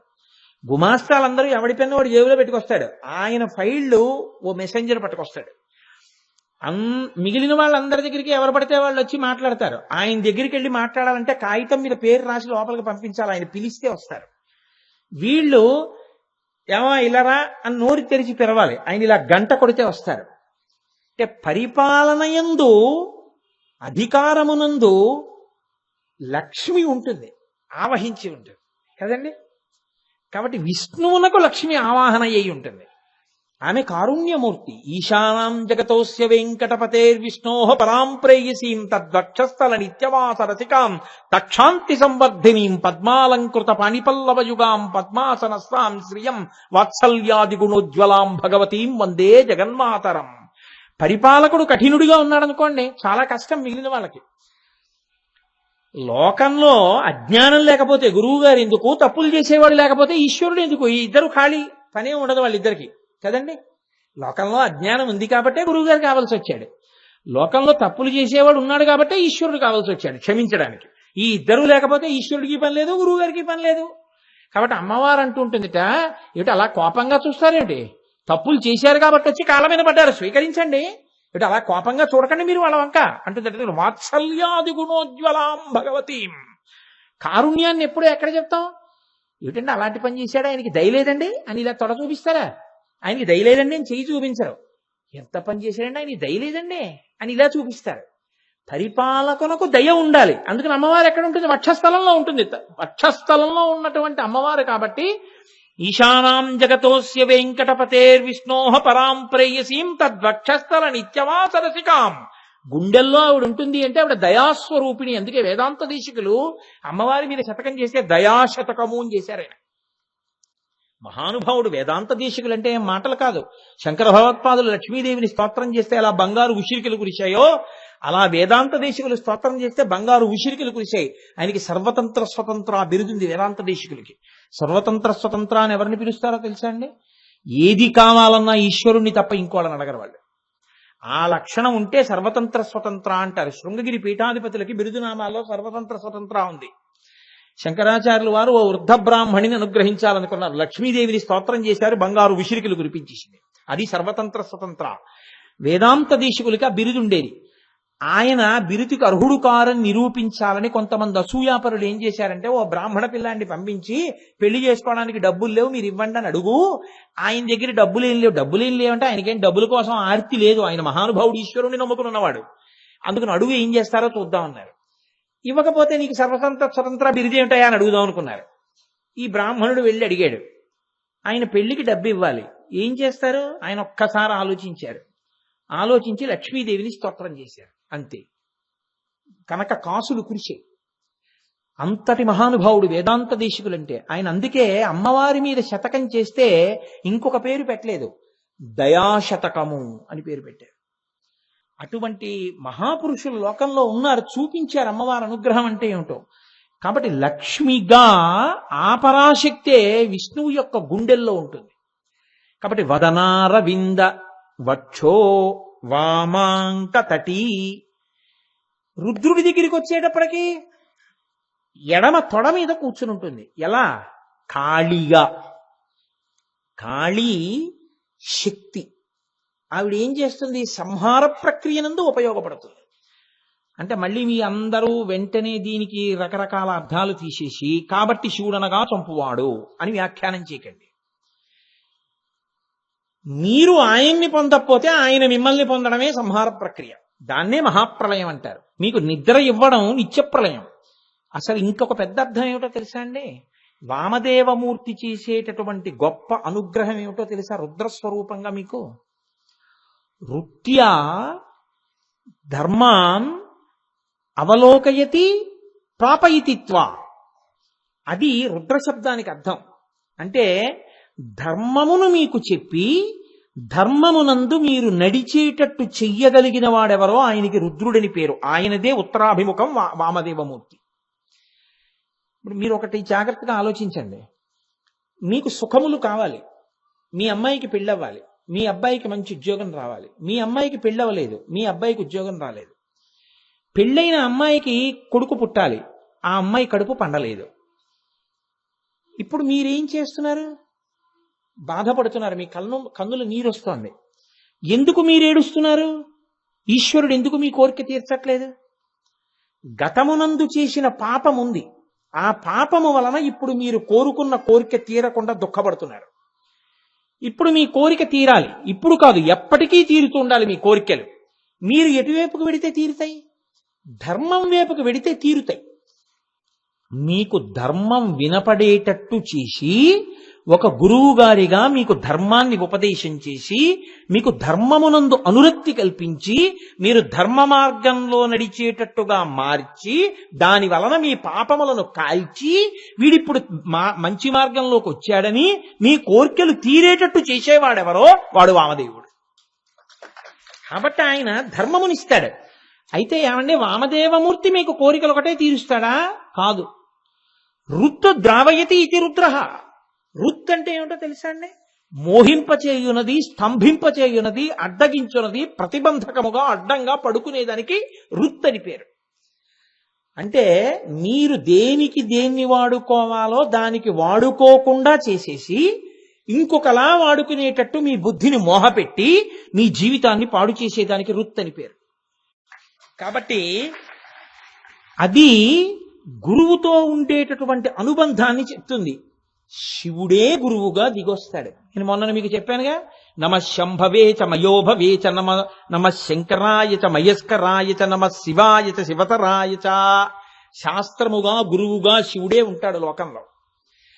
కాబట్టి ఇప్పుడు రుత్ ద్రావయతి రుద్రః, ఆ ఉపకారం మీకు చేసి మీ కోరిక తీర్చేవాడు వామదేవుడని నేను చెప్పవలసి ఉంటుంది తప్ప మీరెళ్ళి రోజు అక్కడ అలా అంటుండండి మీరు ఎన్ని పాపాలు చేసినా మీ కోరికలు తీరిపోతాయని నేను చెప్పుకుంటూ వచ్చాను అనుకోండి, అది అసలు వేద హృదయమును విడిచిపెట్టిన ఉపన్యాసం. అది కాదు. మనుష్యుడికి అలా బోధ చేయమని వేదాలు చెప్పట్లేదు, అలా చెప్పమని శాస్త్రాలు చెప్పట్లేదు. మీ మార్గమును మీరు మార్చుకోమని చెప్తున్నాయి. మీరు మార్గమును మార్చుకుని జరిగిన పొరపాటుకి మీరు చింతించి ఈశ్వరుడి దగ్గర క్షమార్పణ వేడుకున్న ఉత్తర క్షణంలో ఆయన ఉదారుడై మీ పక్కన నిలబడతాడు. అసలు ఆ బుద్ధి దేనివల్ల కలుగుతుంది? దారి తప్పిన వాడికి దారి తప్పావని చెప్పేవాడు దొరకాలి, చెప్పిన వాడి మీద విశ్వాసం మీకు కుదరాలి కదండి. మీరు జగ్గంపేట వెళ్ళారండి, కుడి పక్క కడితే అన్నవరం, ఎడం పక్క కడితే రాజమండ్రి. మీరు రాజమండ్రి వైపుకి నడిచి వెళ్ళిపోతున్నారు. చలివేంద్రం దగ్గరికి వెళ్ళారు, ఈశ్వరుడే మిమ్మల్ని దిద్దడానికి వచ్చాడు. ఏమంటే ఎక్కడికి వెడుతున్నారు అన్నాడు. అన్నవరం. అదేంటండి ఇటు వస్తున్నారు? ఇప్పటికే 15 కిలోమీటర్లు అనవసరంగా నడిచారు. మళ్ళీ ఇప్పుడు ఈ 15 కిలోమీటర్లు వెనక్కి నడిచే బదులు మీరు జగ్గంపేట నుంచి 10 కిలోమీటర్లు వెళ్ళుంటే, కత్తిపూడి నుంచి 10 కిలోమీటర్లు వెళ్ళుంటే మీరు అన్నవరం వెళ్ళుండేవారు. కత్తిపూడి నుంచి అటు వెళ్లకుండా కత్తిపూడి నుంచి ఇటు ఎందుకు వచ్చారండి అని అడిగాడు. నోర్మయ్యి, నీ ఇష్టం వచ్చినట్టు మాట్లాడక, నా ఇష్టం నా కాళ్ళు నేను ఎడతాను అని మీరు అటే వెళ్ళారనుకోండి, మీరు రాజమండ్రి వెళ్తారు, జగ్గంపేట ఎడతారు. అరేరే నా వల్ల ఎంత పొరపాటు జరిగిందా, ఇటు వెళ్ళకూడదనమాట, అయితే ఇటు వెళ్ళాలన్నమాట. మీరు మార్గం మార్చుకున్నారు, ఎటు ఎడతారు? అన్నవరం వెళ్ళిపోతారు అంతే. మీ మార్గమును మార్చి మీకు శ్రేయస్సు చేకూర్చున్నది వామదేవ ముఖము అని నేను చెప్పాలి కదండి. తప్ప మీరు ఏమైనా చేసేయండి, వెళ్ళి నమస్కారం చేయండి, మీ కోరికలు తీరుస్తూ ఉంటుందని నేను చెప్తే అంతకన్నా అన్యాయం ఇంకోటి ఉందా? ఎందుకు ఇంకా ఉపన్యాసం? ఏ ధర్మ బోధ చేయడానికి అది? కాబట్టి రుత్తు ద్రావయతి కాదు, ఆయన వేదస్వరూపంగా, రుత్యా అంటే వేదస్వరూపం, వేదస్వరూపముగా మీకు ధర్మమును చెప్పి ఆ ధర్మానుష్ఠానము చేత మీ పాపములు నాశనము చేయించి మీ కోర్కెలు తీర్చగలిగినటువంటి రూపమేదో దానికి వామదేవ ముఖమని పేరు. దానికి అనుగుణంగా శక్తి ఆయన ఎడమవైపు కూర్చుని ఉంటుంది. శక్తి స్థానములన్నీ అసలు సాధారణంగా అత్యంత ముఖ్యమైనవి ఎడమ పక్క కదండి, గుండెకాయ అవిని. అందుకని శక్తి ఎడమ పక్కన కూర్చుని ఉంటుంది ఆయనకి. అందుకని వామాంక భాగమంతా ఆవహించి ఉంటుంది.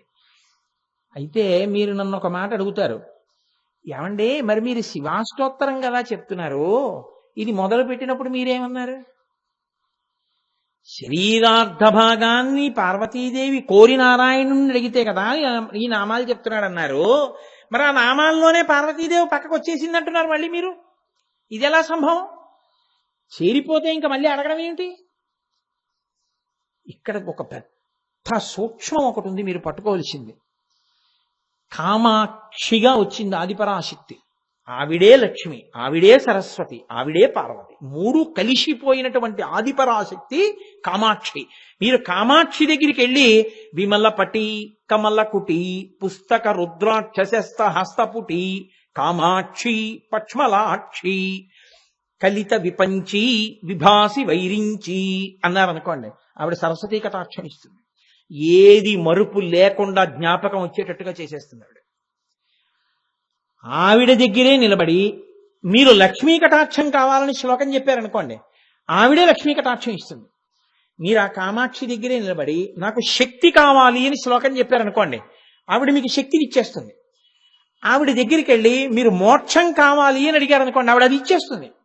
అందుకే మూకశంకరులు ఆవిడ్ని ప్రార్థన చేస్తూ శివ శివ పశ్యంతి సమం శ్రీ కామాక్షి కటాక్షితాః పురుషః విపినం భువనం అమిత్రమిత్రం లోష్టంచ యువతి బింబోష్టం అన్నారు. ఆమ్రేడితంతో శివ శివ అంటూ మొదలెట్టారు శ్లోకాన్ని. అంత జ్ఞానం ఇచ్చేస్తుంది ఆవిడ. అందుకే ఆవిడ కామకోటి, ఎంత కోరికనైనా తీర్చగలదు. ఇప్పుడు ఈ ఆదిపరాశక్తి లక్ష్మిగా, సరస్వతిగా, పార్వతిగా మూడు శక్తులు కలిసిపోయిన మూలపుటమ్మ ఎవరుందో ఆవిడ. పోతనగారు ఆవిడ్ని ప్రార్థన చేశారు. అమ్మలగన్నయమ్మ ముగురమ్మల మూలపుటమ్మ చాలా పెద్దమ్మ సురారులమ్మ కడుపారడి బుచ్చినయమ్మ తన్నులో నమ్మిన వేల్పుటమ్మల మనంబున ఉండెడియమ్మ దుర్గమాయమ్మ కృపబ్ధినిచ్చుట మహత్వ కవిత్వ పటుత్వ సంపదల్లన్నారు. అటువంటి తల్లి సరస్వతీ కటాక్షం, లక్ష్మీ కటాక్షం, శక్తిని కూడా ఇవ్వగలిగినటువంటి సమిష్టి స్వరూపమైనటువంటి ఆదిపరాశక్తి ఎవరిని భర్తగా కోరుకుంది? పరమశివుణ్ణి కోరుకుంది. ఏకాంబరేశ్వరుణ్ణి కదా కోరుకుంది. ఏకాంబరేశ్వరుడు అంత తొందరగా ఆవిడికేం దొరకలేదు. వేదములన్నీ మామిడి చెట్టు అయ్యి వచ్చాయి. 4 కొమ్మలు 4 వేదములు. 4 వేదములు ఒక చెట్టుగా వస్తే ఆ వేదమంతా ఎవరి గురించి చెప్తోందో ఆయనే సైకతలింగంగా వచ్చాడు. ఎవరో చేయలేదు దాన్ని, కామాక్షియే. అందుకే మీరు కామాక్షి అమ్మవారి గుళ్ళో కంచిలో ఇలా ఎదురుగుండా నిలబడ్డారనుకోండి, ఎదురుగుండా అరుగుంటుంది. అరుగు మీద నిలబడి ఇలా నమస్కారం చేశారనుకోండి, ఏకకాలంలో 5 కామాక్షులు కనబడతారు మీకు. మీకు ఆ దర్శనం చేయడం తెలియాలి కామాక్షి అమ్మవారి దేవాలయంలో. అది తెలియకపోతే మీరు ఆనందం అనుభవించలేరు. ఇలా మీరు ఎదురుగుండా చూస్తే మీకు కూర్చున్న కామాక్షి కనపడుతుంది.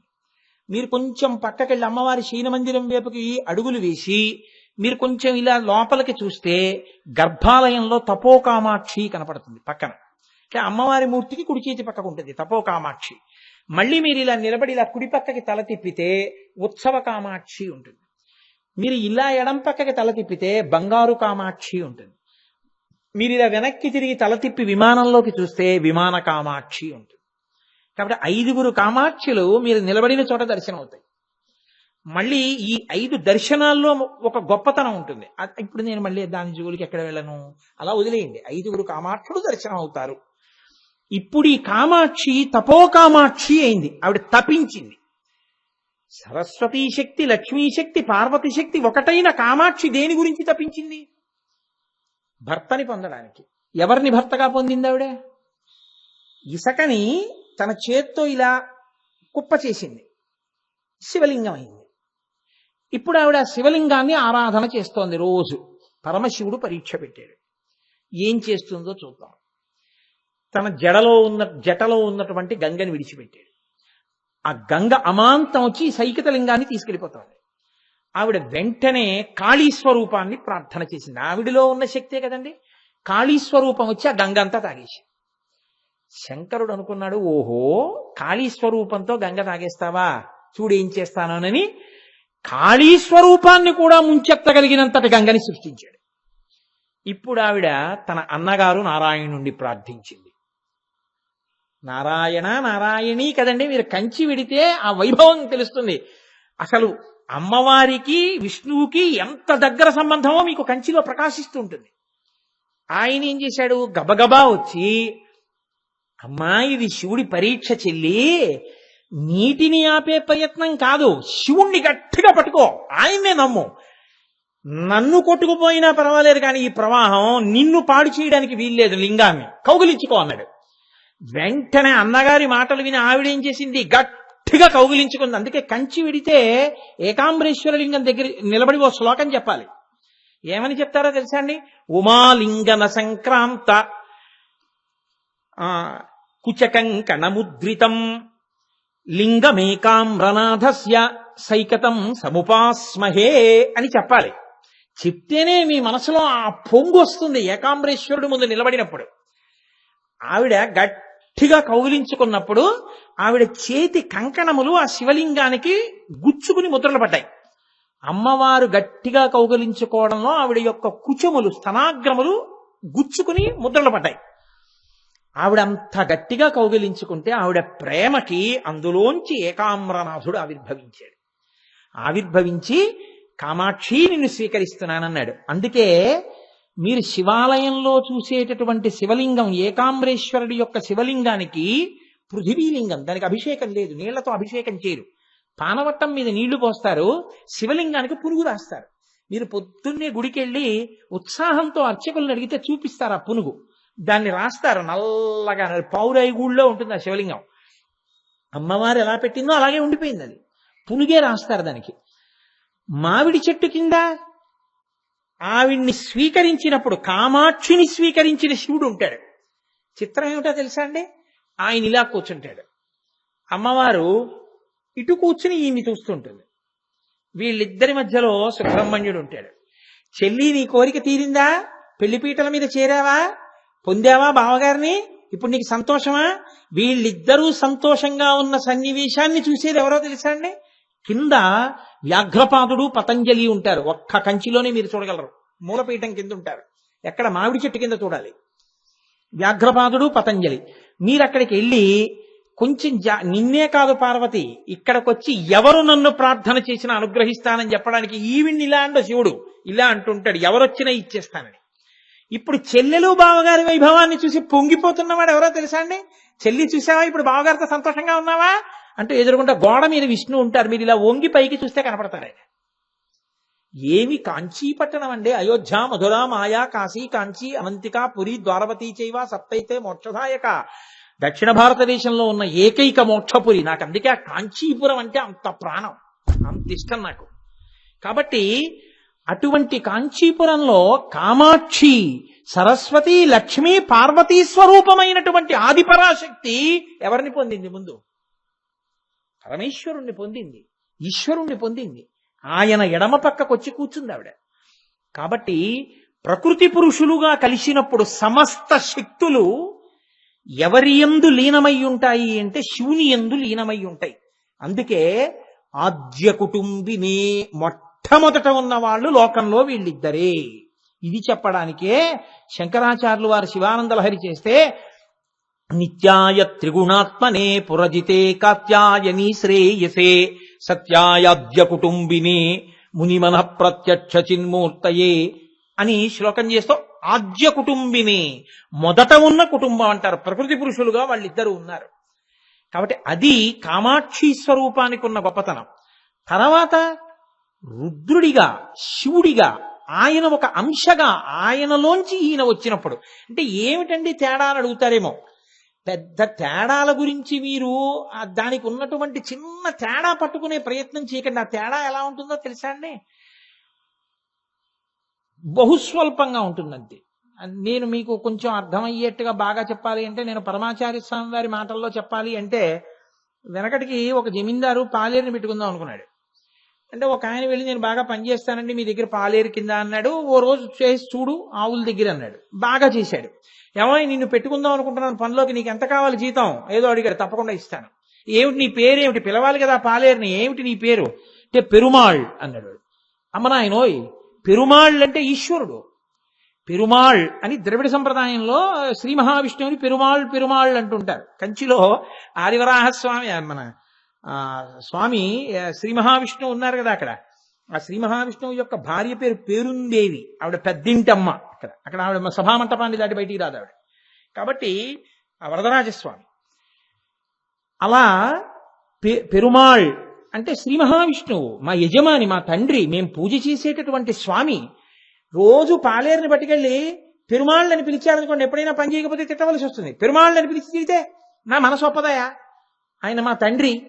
అందుకని నీలమేఘ శ్యామ నీవె తండ్రివి మాకు కమలవాసిని మమ్ము కన్న తల్లి, నీ భక్తవరులంత నిజమైన బంధువులు, నీ కటాక్షమే మాకు అనేక ధనము, నీ నామ కీర్తనల్ నిఖిల ప్రపంచంబు, నీ సహాయమే మాకు నిత్య సుఖము, తోయజాక్ష నీ పాద తులసిదలము రోగముల కౌషధము, బ్రహ్మరుద్ర వినుత భూషణ వికాస శ్రీధర్మపుర నివాస దుష్ట సంహార నరసింహ దురిత దూర.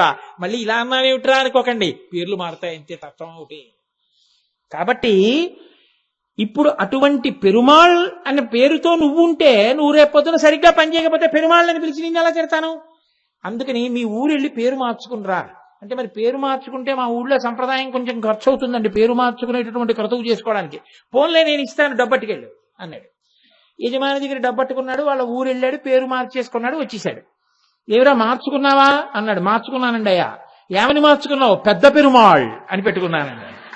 ఇప్పుడు పెద్ద పెరుమాళ్కి ఎంత తేడా ఉంటుందో రుద్రుడికి శివుడికి అంతే తేడా ఉంటుందని మీరు గమనించగలగాక. అప్పుడు నేను తేలిక పెద్ద వ్యాఖ్యానం చేయగలను కదూ. కాబట్టి అసలు మొట్టమొదట సమస్త శక్తులు ఆవహించింది ప్రకృతిగా ఆయననే. కాబట్టి మహానుభావుడైనటువంటి శంకరుడు వామదేవమూర్తిగా మీకు సమస్తమును అనుగ్రహించగలడు. స్థితికారుడై ఆయన రక్షకత్వమును స్వీకరించగలడు. ఇది చెప్పడం. ఒక్క మాట చెప్పి నేను చెప్తాను. ఏమంటే అలా అయితే ఎప్పుడూ మేము అభిషేకం చేసేటప్పుడు కానీ పూజ చేసేటప్పుడు కానీ అలా అటువైపే పువ్వులు పడేట్టు అటే నీళ్లు పడేటట్టు చెయ్యాలా? అలాంటి ప్రయత్నం ఏమీ మీరు చెయ్యక్కర్లేదు. మీరు శివలింగం మీద ఏ అభిషేకం చేసినా అన్ని వైపులకి జారుతుంది, అన్ని తలలు తడుస్తాయి, మీకు ఈశ్వరానుగ్రహం పరిపూర్ణంగా కలుస్తుంది. ఉద్ధరణితో అభిషేకం చేయకుండా ఉంటే చాలు. కాబట్టి చక్కగా ధారగా అభిషేకం చేస్తే ఆయన ఎంతో ప్రీతి చెందుతాడు. ఆయన ఇచ్చిన నీళ్లే బొత్తిగా అలా చెంచాలు ఉద్ధరణిలు వేయకుండా చక్కగా ధారగా పోస్తే చాలు, అన్ని ముఖములు తడుస్తాయి. తడిసి అంతటి వైభవాన్ని మీరు పొందుతారు.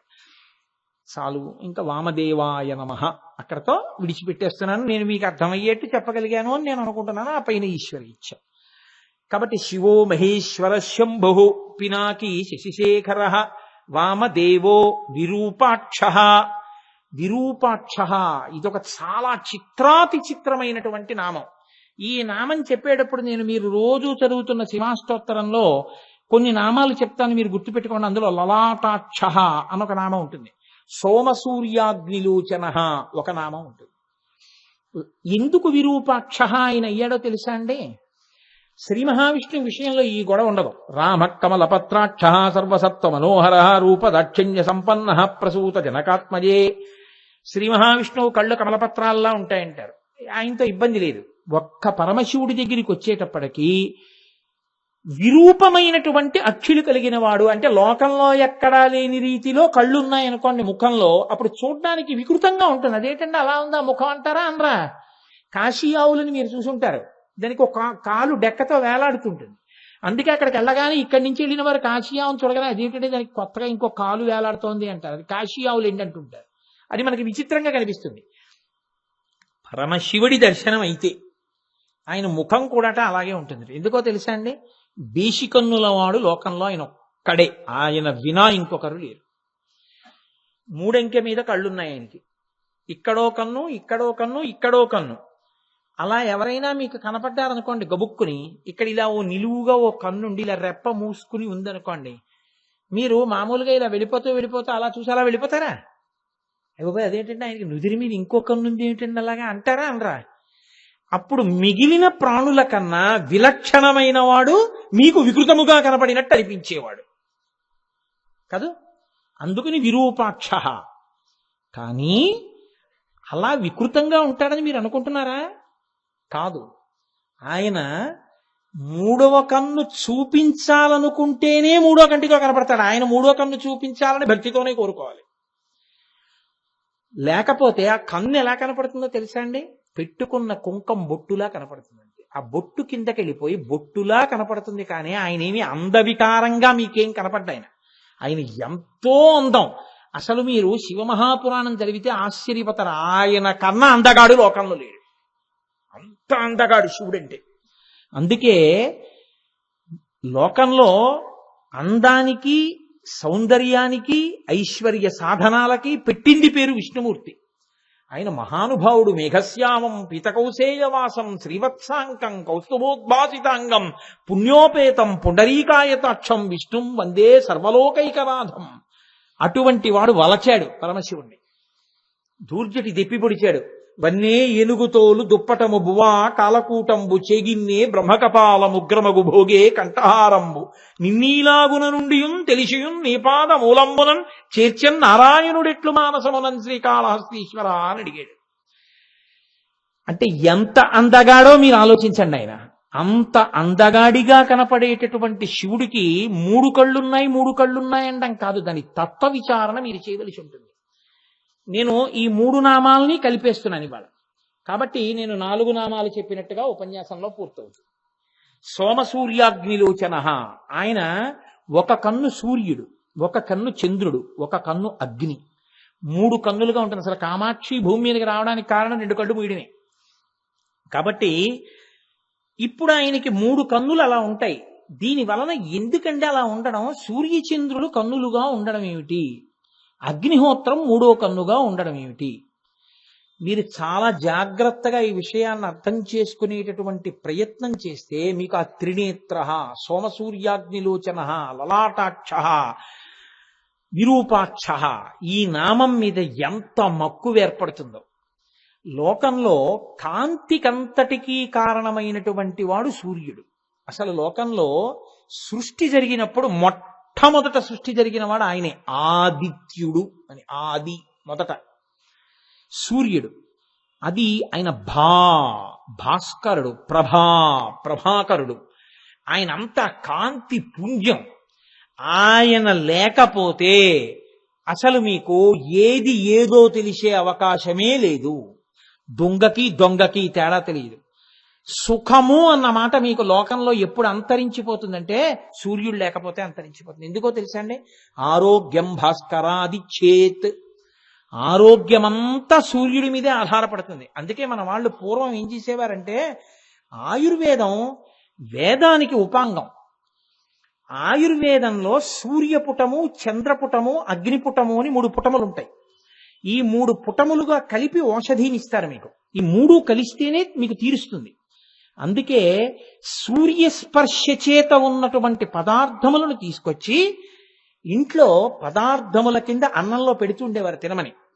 మీరు చూడండి, అప్పడాలని పెడుతుంటారు. ఈ అప్పడాలని ఒత్తేసినప్పుడు చాలా మెత్తగా పచ్చిగా ఉంటాయి. వాటిని తీసుకెళ్లి పొయ్యి మీద వేడి చేసి దాచరు. అప్పడాలు ఎండబెడతారు. ఎండ పెడితే సూర్యకిరణములకు ఎండుతాయి. ఎండి ఎంత పెళపెళలాడుతూ బాగా ఎండాయా అంటారు. అవి ఇలా కొంచెం ఆ అంచులు ఇలా పైకి లేస్తాయి కూడా. ఇప్పుడు అవి మీరు డబ్బాలో గబగబా పెట్టి నొక్కేశారనుకోండి, ముక్కలైపోతాయి. అలా అయిపోతాయి.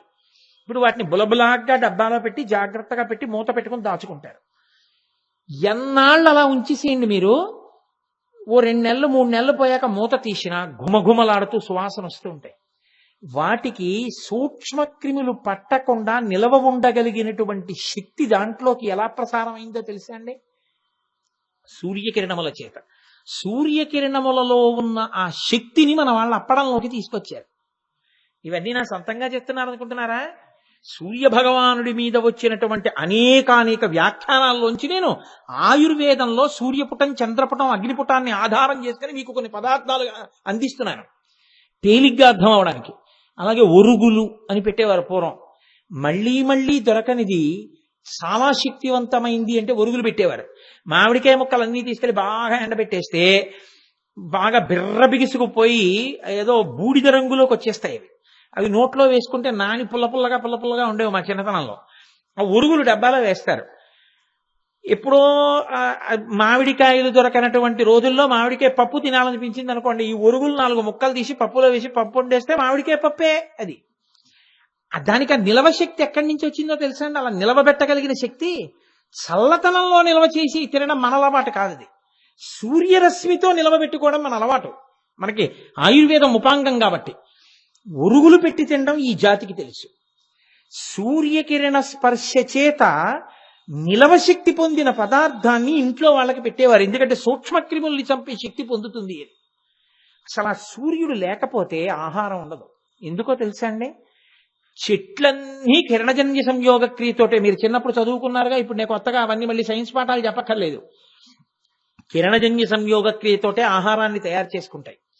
ఈ తయారు చేసుకున్నప్పుడు వచ్చినటువంటి పదార్థాలనే మనం చెట్ల నుంచి కోసుకుని తింటాం. పశువులన్నీ తింటాయి. మళ్ళీ ఇందులో గమ్మత్తు ఏమిటో తెలుసా అండి? సూర్యుడి యొక్క శక్తి వలన పదార్థమును తయారు చేసుకున్నటువంటి చెట్లకి సంబంధించిన శాకాహారమును తిన్నటువంటి జంతువుల యొక్క మాంసాన్ని తినడానికే ఇష్టపడతాయి. మాంసాహారమే తినేటటువంటి జంతువులు. మీరు పట్టుకున్నారో లేదో? పులి నక్క మాంసం తినడానికి ఇష్టపడదు. పులి ఎద్దు మాంసాన్ని ఇష్టపడుతుంది. ఎందుకో తెలుసా అండి? ఎద్దు కేవలం శాకాహారం తింటుంది, దాని మాంసం అంత రుచి. ఏనుగు కేవలం శాకాహారం తింటుంది. కేవల శాకాహారము ఎంత శరీరాన్ని, ఎంత బలాన్ని, ఎంత బుద్ధిని, ఎంత మంగళప్రదమైన దర్శనాన్ని ఇవ్వగలదో చెప్పాలి అంటే మీకు ఏనుగే ఆధారం. ఏనుగు ముఖమే కదండి వినాయకుడు పెట్టుకున్నాడు. ఏనుగు ముఖం చూస్తే మంగళప్రదం. ఆ లక్ష్మీస్థానం అది, ఏనుగు యొక్క కుంభస్థలం. అందుకే మహాపండితులైనటువంటి వాడికి సత్కారం చేయాలంటే గజారోహణం చేయిస్తారు, ఏనుగు మీద ఎక్కించి తిప్పుతారు వీధిలో. ఈశ్వరుణ్ణి తిప్పాలంటే ఏనుగు కుంభస్థలం మీద కూర్చోబెడతారు. ఏనుక్కంత బలం ఎక్కడొచ్చింది? శాకాహారంలోంచి వచ్చింది. శాకాహారానికి అంత శక్తి ఎక్కడి నుంచి వచ్చింది? సూర్యుడిలోంచి వచ్చింది. అంటే సూర్యశక్తి ఎంత గొప్పదో, ఎంత ఆహారం ఇస్తున్నాడో, ఎంత బలం ఇస్తున్నాడో, ఎంత ఆరోగ్యం ఇస్తున్నాడో. నీటిని పీల్చేవాడు ఆయనే, నీటిని వర్షించేవాడు ఆయనే. అందుకే అపాం మిత్ర, ఆయనకి ఆదిత్య హృదయంలో కొన్ని నామాలు ఉన్నాయి. నీటిని లాగేసినప్పుడు ఎలా లాగేస్తాడంటే నిర్దాక్షిణ్యంగా లాగేస్తాడు. ఒంట్లో ఉన్న నీరు కూడా లాగి పారేస్తాడు. లాగేసిన వాడు ఏం చేస్తాడు? తను దాచుకోడు, మళ్ళీ తీసుకొచ్చి లోకం మీదకి మేఘముల రూపంలో వర్షించి ఇచ్చేస్తాడు. సూర్య భగవానుడు ఉండబట్టి నీటిని లాగడం, నీటిని విడవడం అన్నది జరిగి మనం అందరం నిలబడగలుగుతున్నాం. ఒక 10 రోజులు సూర్యోదయం అవ్వలేదనుకోండి, లోకంలో ఎంత కటిక చీకటో, ఎన్ని నీళ్లు నిలబడిపోతాయో, ఎన్ని దోమలు పుట్టేస్తాయో, ఎన్ని పురుగులు వచ్చేస్తాయో, ఎంత భయంకరంగా ఉంటుందో చూడండి. నాకు మెరైన్ ఇంజనీర్ గారు ఒక ఆయన స్నేహితుడు ఉన్నాడు. ఆయన నాకు ఒకప్పుడు ఫోన్ చేశారు. ఫోన్ చేసి, గురువుగారు నేను ఇక్కడ ఏదో అమెరికా దాటిన తర్వాత ఫ్రోజన్ ఐస్ అంటే ఇంకా సముద్రం అలలతో ఏమి ఉండదు, ఐస్ కింద గడ్డగట్టేస్తుంది. దాని మీద ముందు ఐస్ని కరిగించేటటువంటి నావ వెడుతుండగా మా ఓడ వెడుతోంది కార్లు పట్టుకుని. ఇక్కడ నేను సూర్యుడిని చూసి 4 రోజులు అయిందండి అంటే నేను అన్నాను, మరి మీకు ఎలా తెలుస్తోంది అన్నాను. కేవలం గడియారాన్ని ఆధారం చేసుకుని తారీఖు మారి ఉంటుందని, ఇప్పుడు చీకటయి ఉంటుందని, ఇప్పుడు పగలయి ఉంటుందని అనుకుంటున్నానండి. సూర్యుడు లేని ప్రపంచము ఎంత భయానకమో, ఎంత కష్టమో, ఎంత భరించలేమో ఇప్పుడు నా అనుభవంలోకి వచ్చింది గురువుగారు అని ఫోన్ చేశాడు ఒకసారి నాకైనా. సూర్యుడు లోకమునకంతటికి మిత్రుడు కాదు కాదు, ప్రత్యక్షంగా మీ కంటికి కనిపించేటటువంటి భగవానుని యొక్క రూపం సూర్యస్వరూపం. ఆయన ఒక్కడే కంటికి మాంసనేత్రమునకు దొరుకుతాడు. అంత గొప్ప స్వరూపం అది.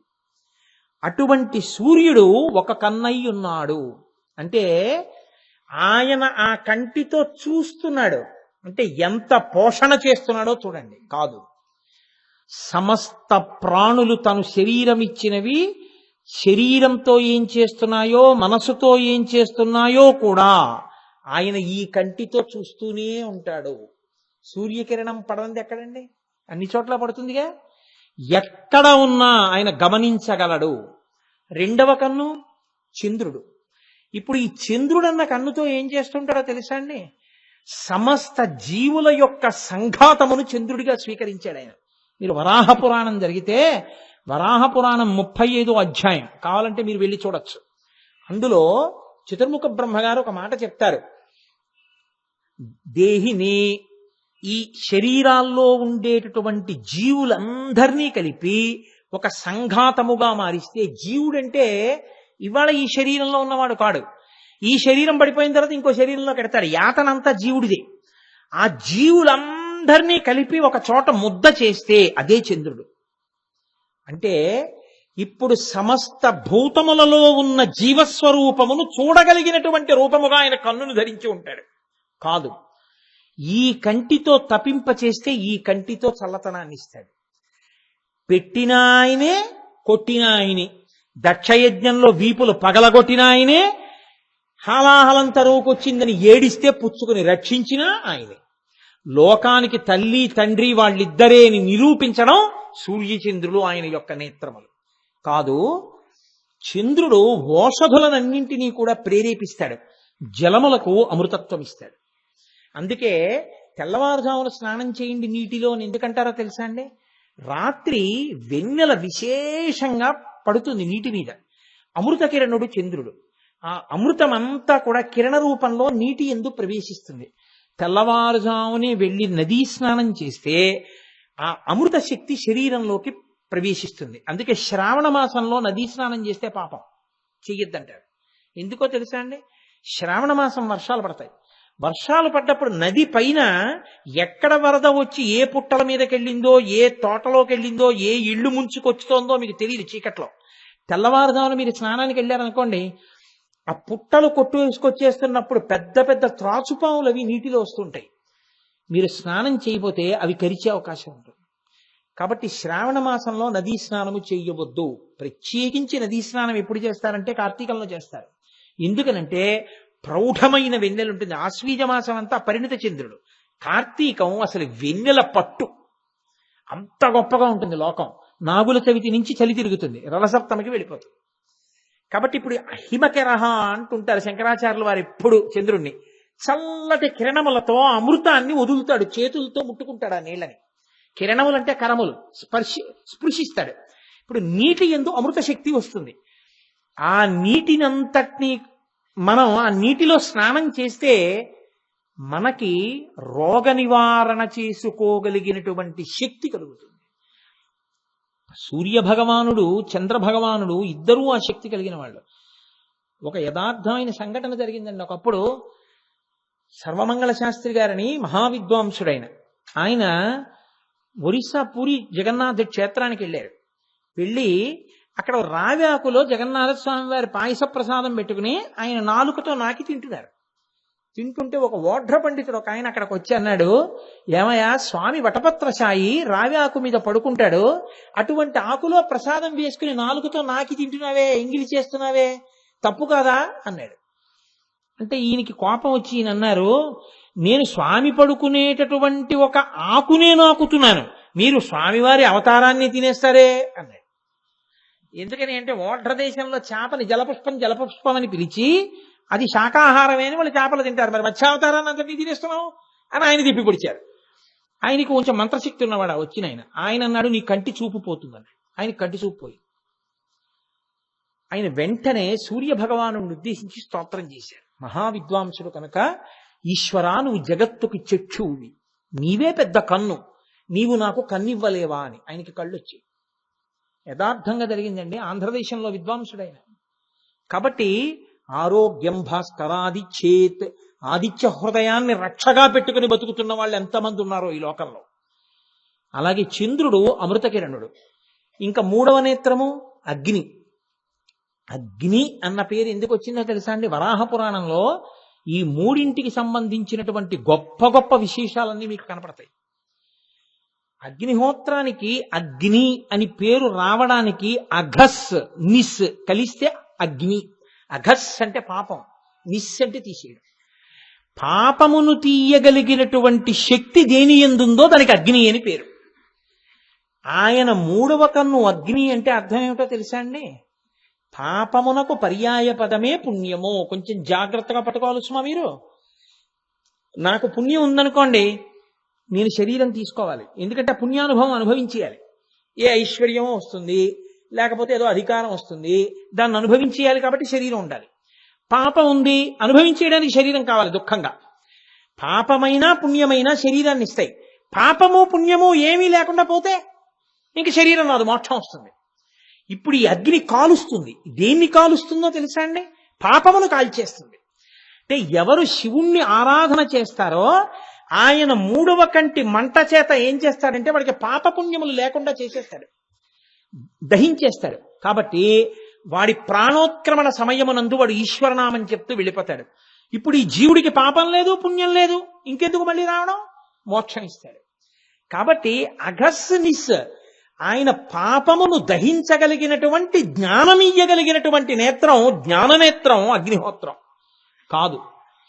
మీరు లోకంలో ఒక గొప్ప విషయాన్ని గమనించండి. హవ్యం వహతి దేవానాం కవ్యం కవ్యాసినామపి పాకంచ కురుతే వహ్ని శంకరస్యైవ శాసనాత్ అంటుంది లింగపురాణం. అగ్నిహోత్రం ఊళ్ళకి ఊళ్ళు కాల్చేస్తుంది. అటువంటి అగ్నిహోత్రం మీకు వంకాయ కూర ఎందుకు వండి పెట్టాలి? వండి పెడితే వంట బ్రాహ్మణ ఆయన మొదటి పాచకుడు ఎవరి ఇంట్లో ఆయనే. కాఫీ కాచుకోవాలంటే పాలు కాచి పెడతాడా? మీకు ఇల్లు కాల్చేయగలడు ఆయన.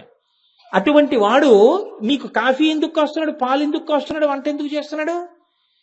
శివశాసనం. నన్ను నమ్ముకునున్నారయా ఈ జీవులందరూ, ఈ జీవ సంఘాతమును నేను చంద్రుడిగా ధరించాను, వాళ్ళ మీద నా మక్కువ, అది నా అంశాలవన్నీ. కాబట్టి వాళ్ళ శరీరము నిలబడడానికి నువ్వు అన్నపచనం చెయ్యి అన్నాడు.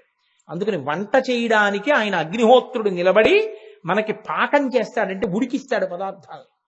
చెప్పిన మాట విని ఉడికిస్తున్నాడు. రెండు, హవ్యం వహతి దేవానాం.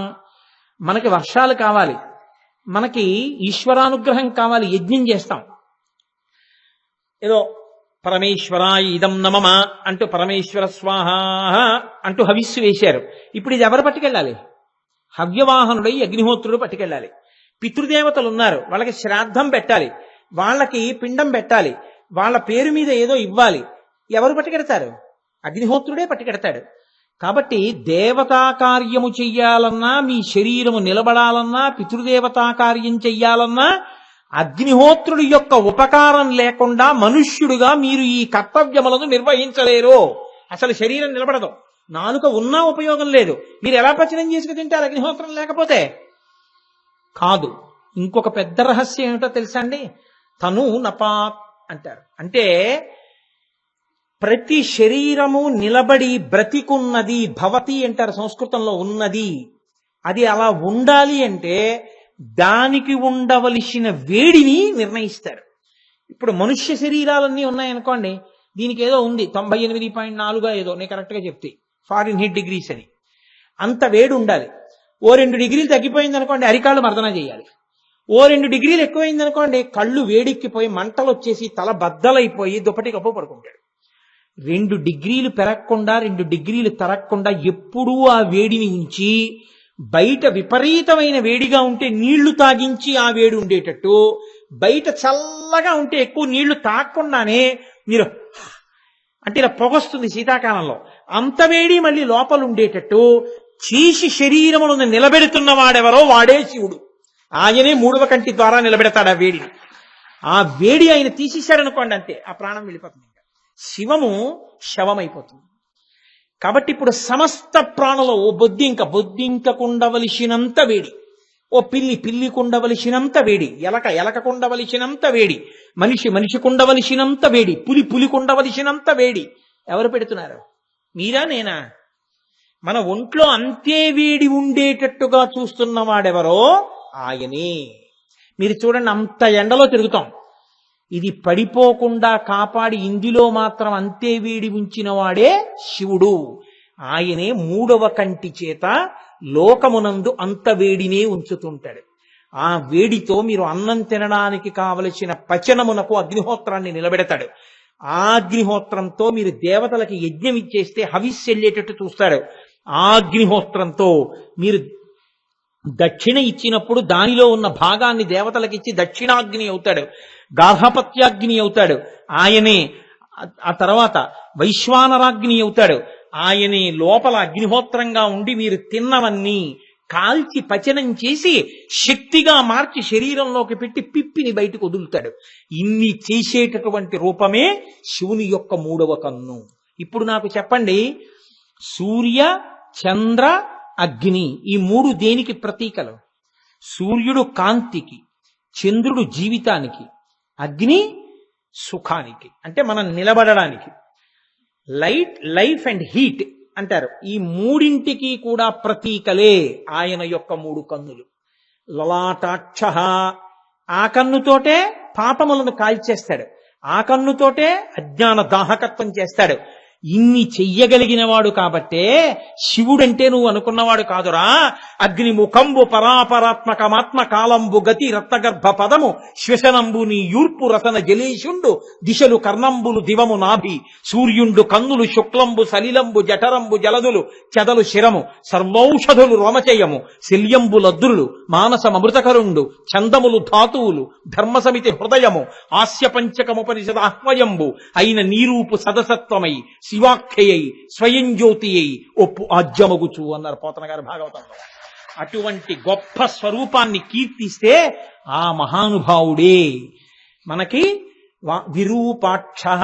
పైకి అదేమిటి మూడు కన్నులు ఉండడం అనిపిస్తుంది. అలా అనిపించి మీరు తత్వపరిశీలనం చేస్తే ఈశ్వరా ఆ ముఖంతో నువ్వు చూడబట్టి కదూ ఈ వేడితో బతికున్నాను అని నమస్కారం చేస్తారు. అంతటి మహోజ్వలమైన స్వరూపం. ఇవాళ ఉపన్యాసాన్ని నా నామంతో పూర్తి చేశాను. ఇవాళ 4 పూర్తి చేసినట్లు గుర్తుపెట్టుకోండి. లలాటాక్ష, సోమసూర్యాగ్నిలోచన, విరూపాక్ష, వామదేవ, 4 నామాలైనట్టు ఇవాళ.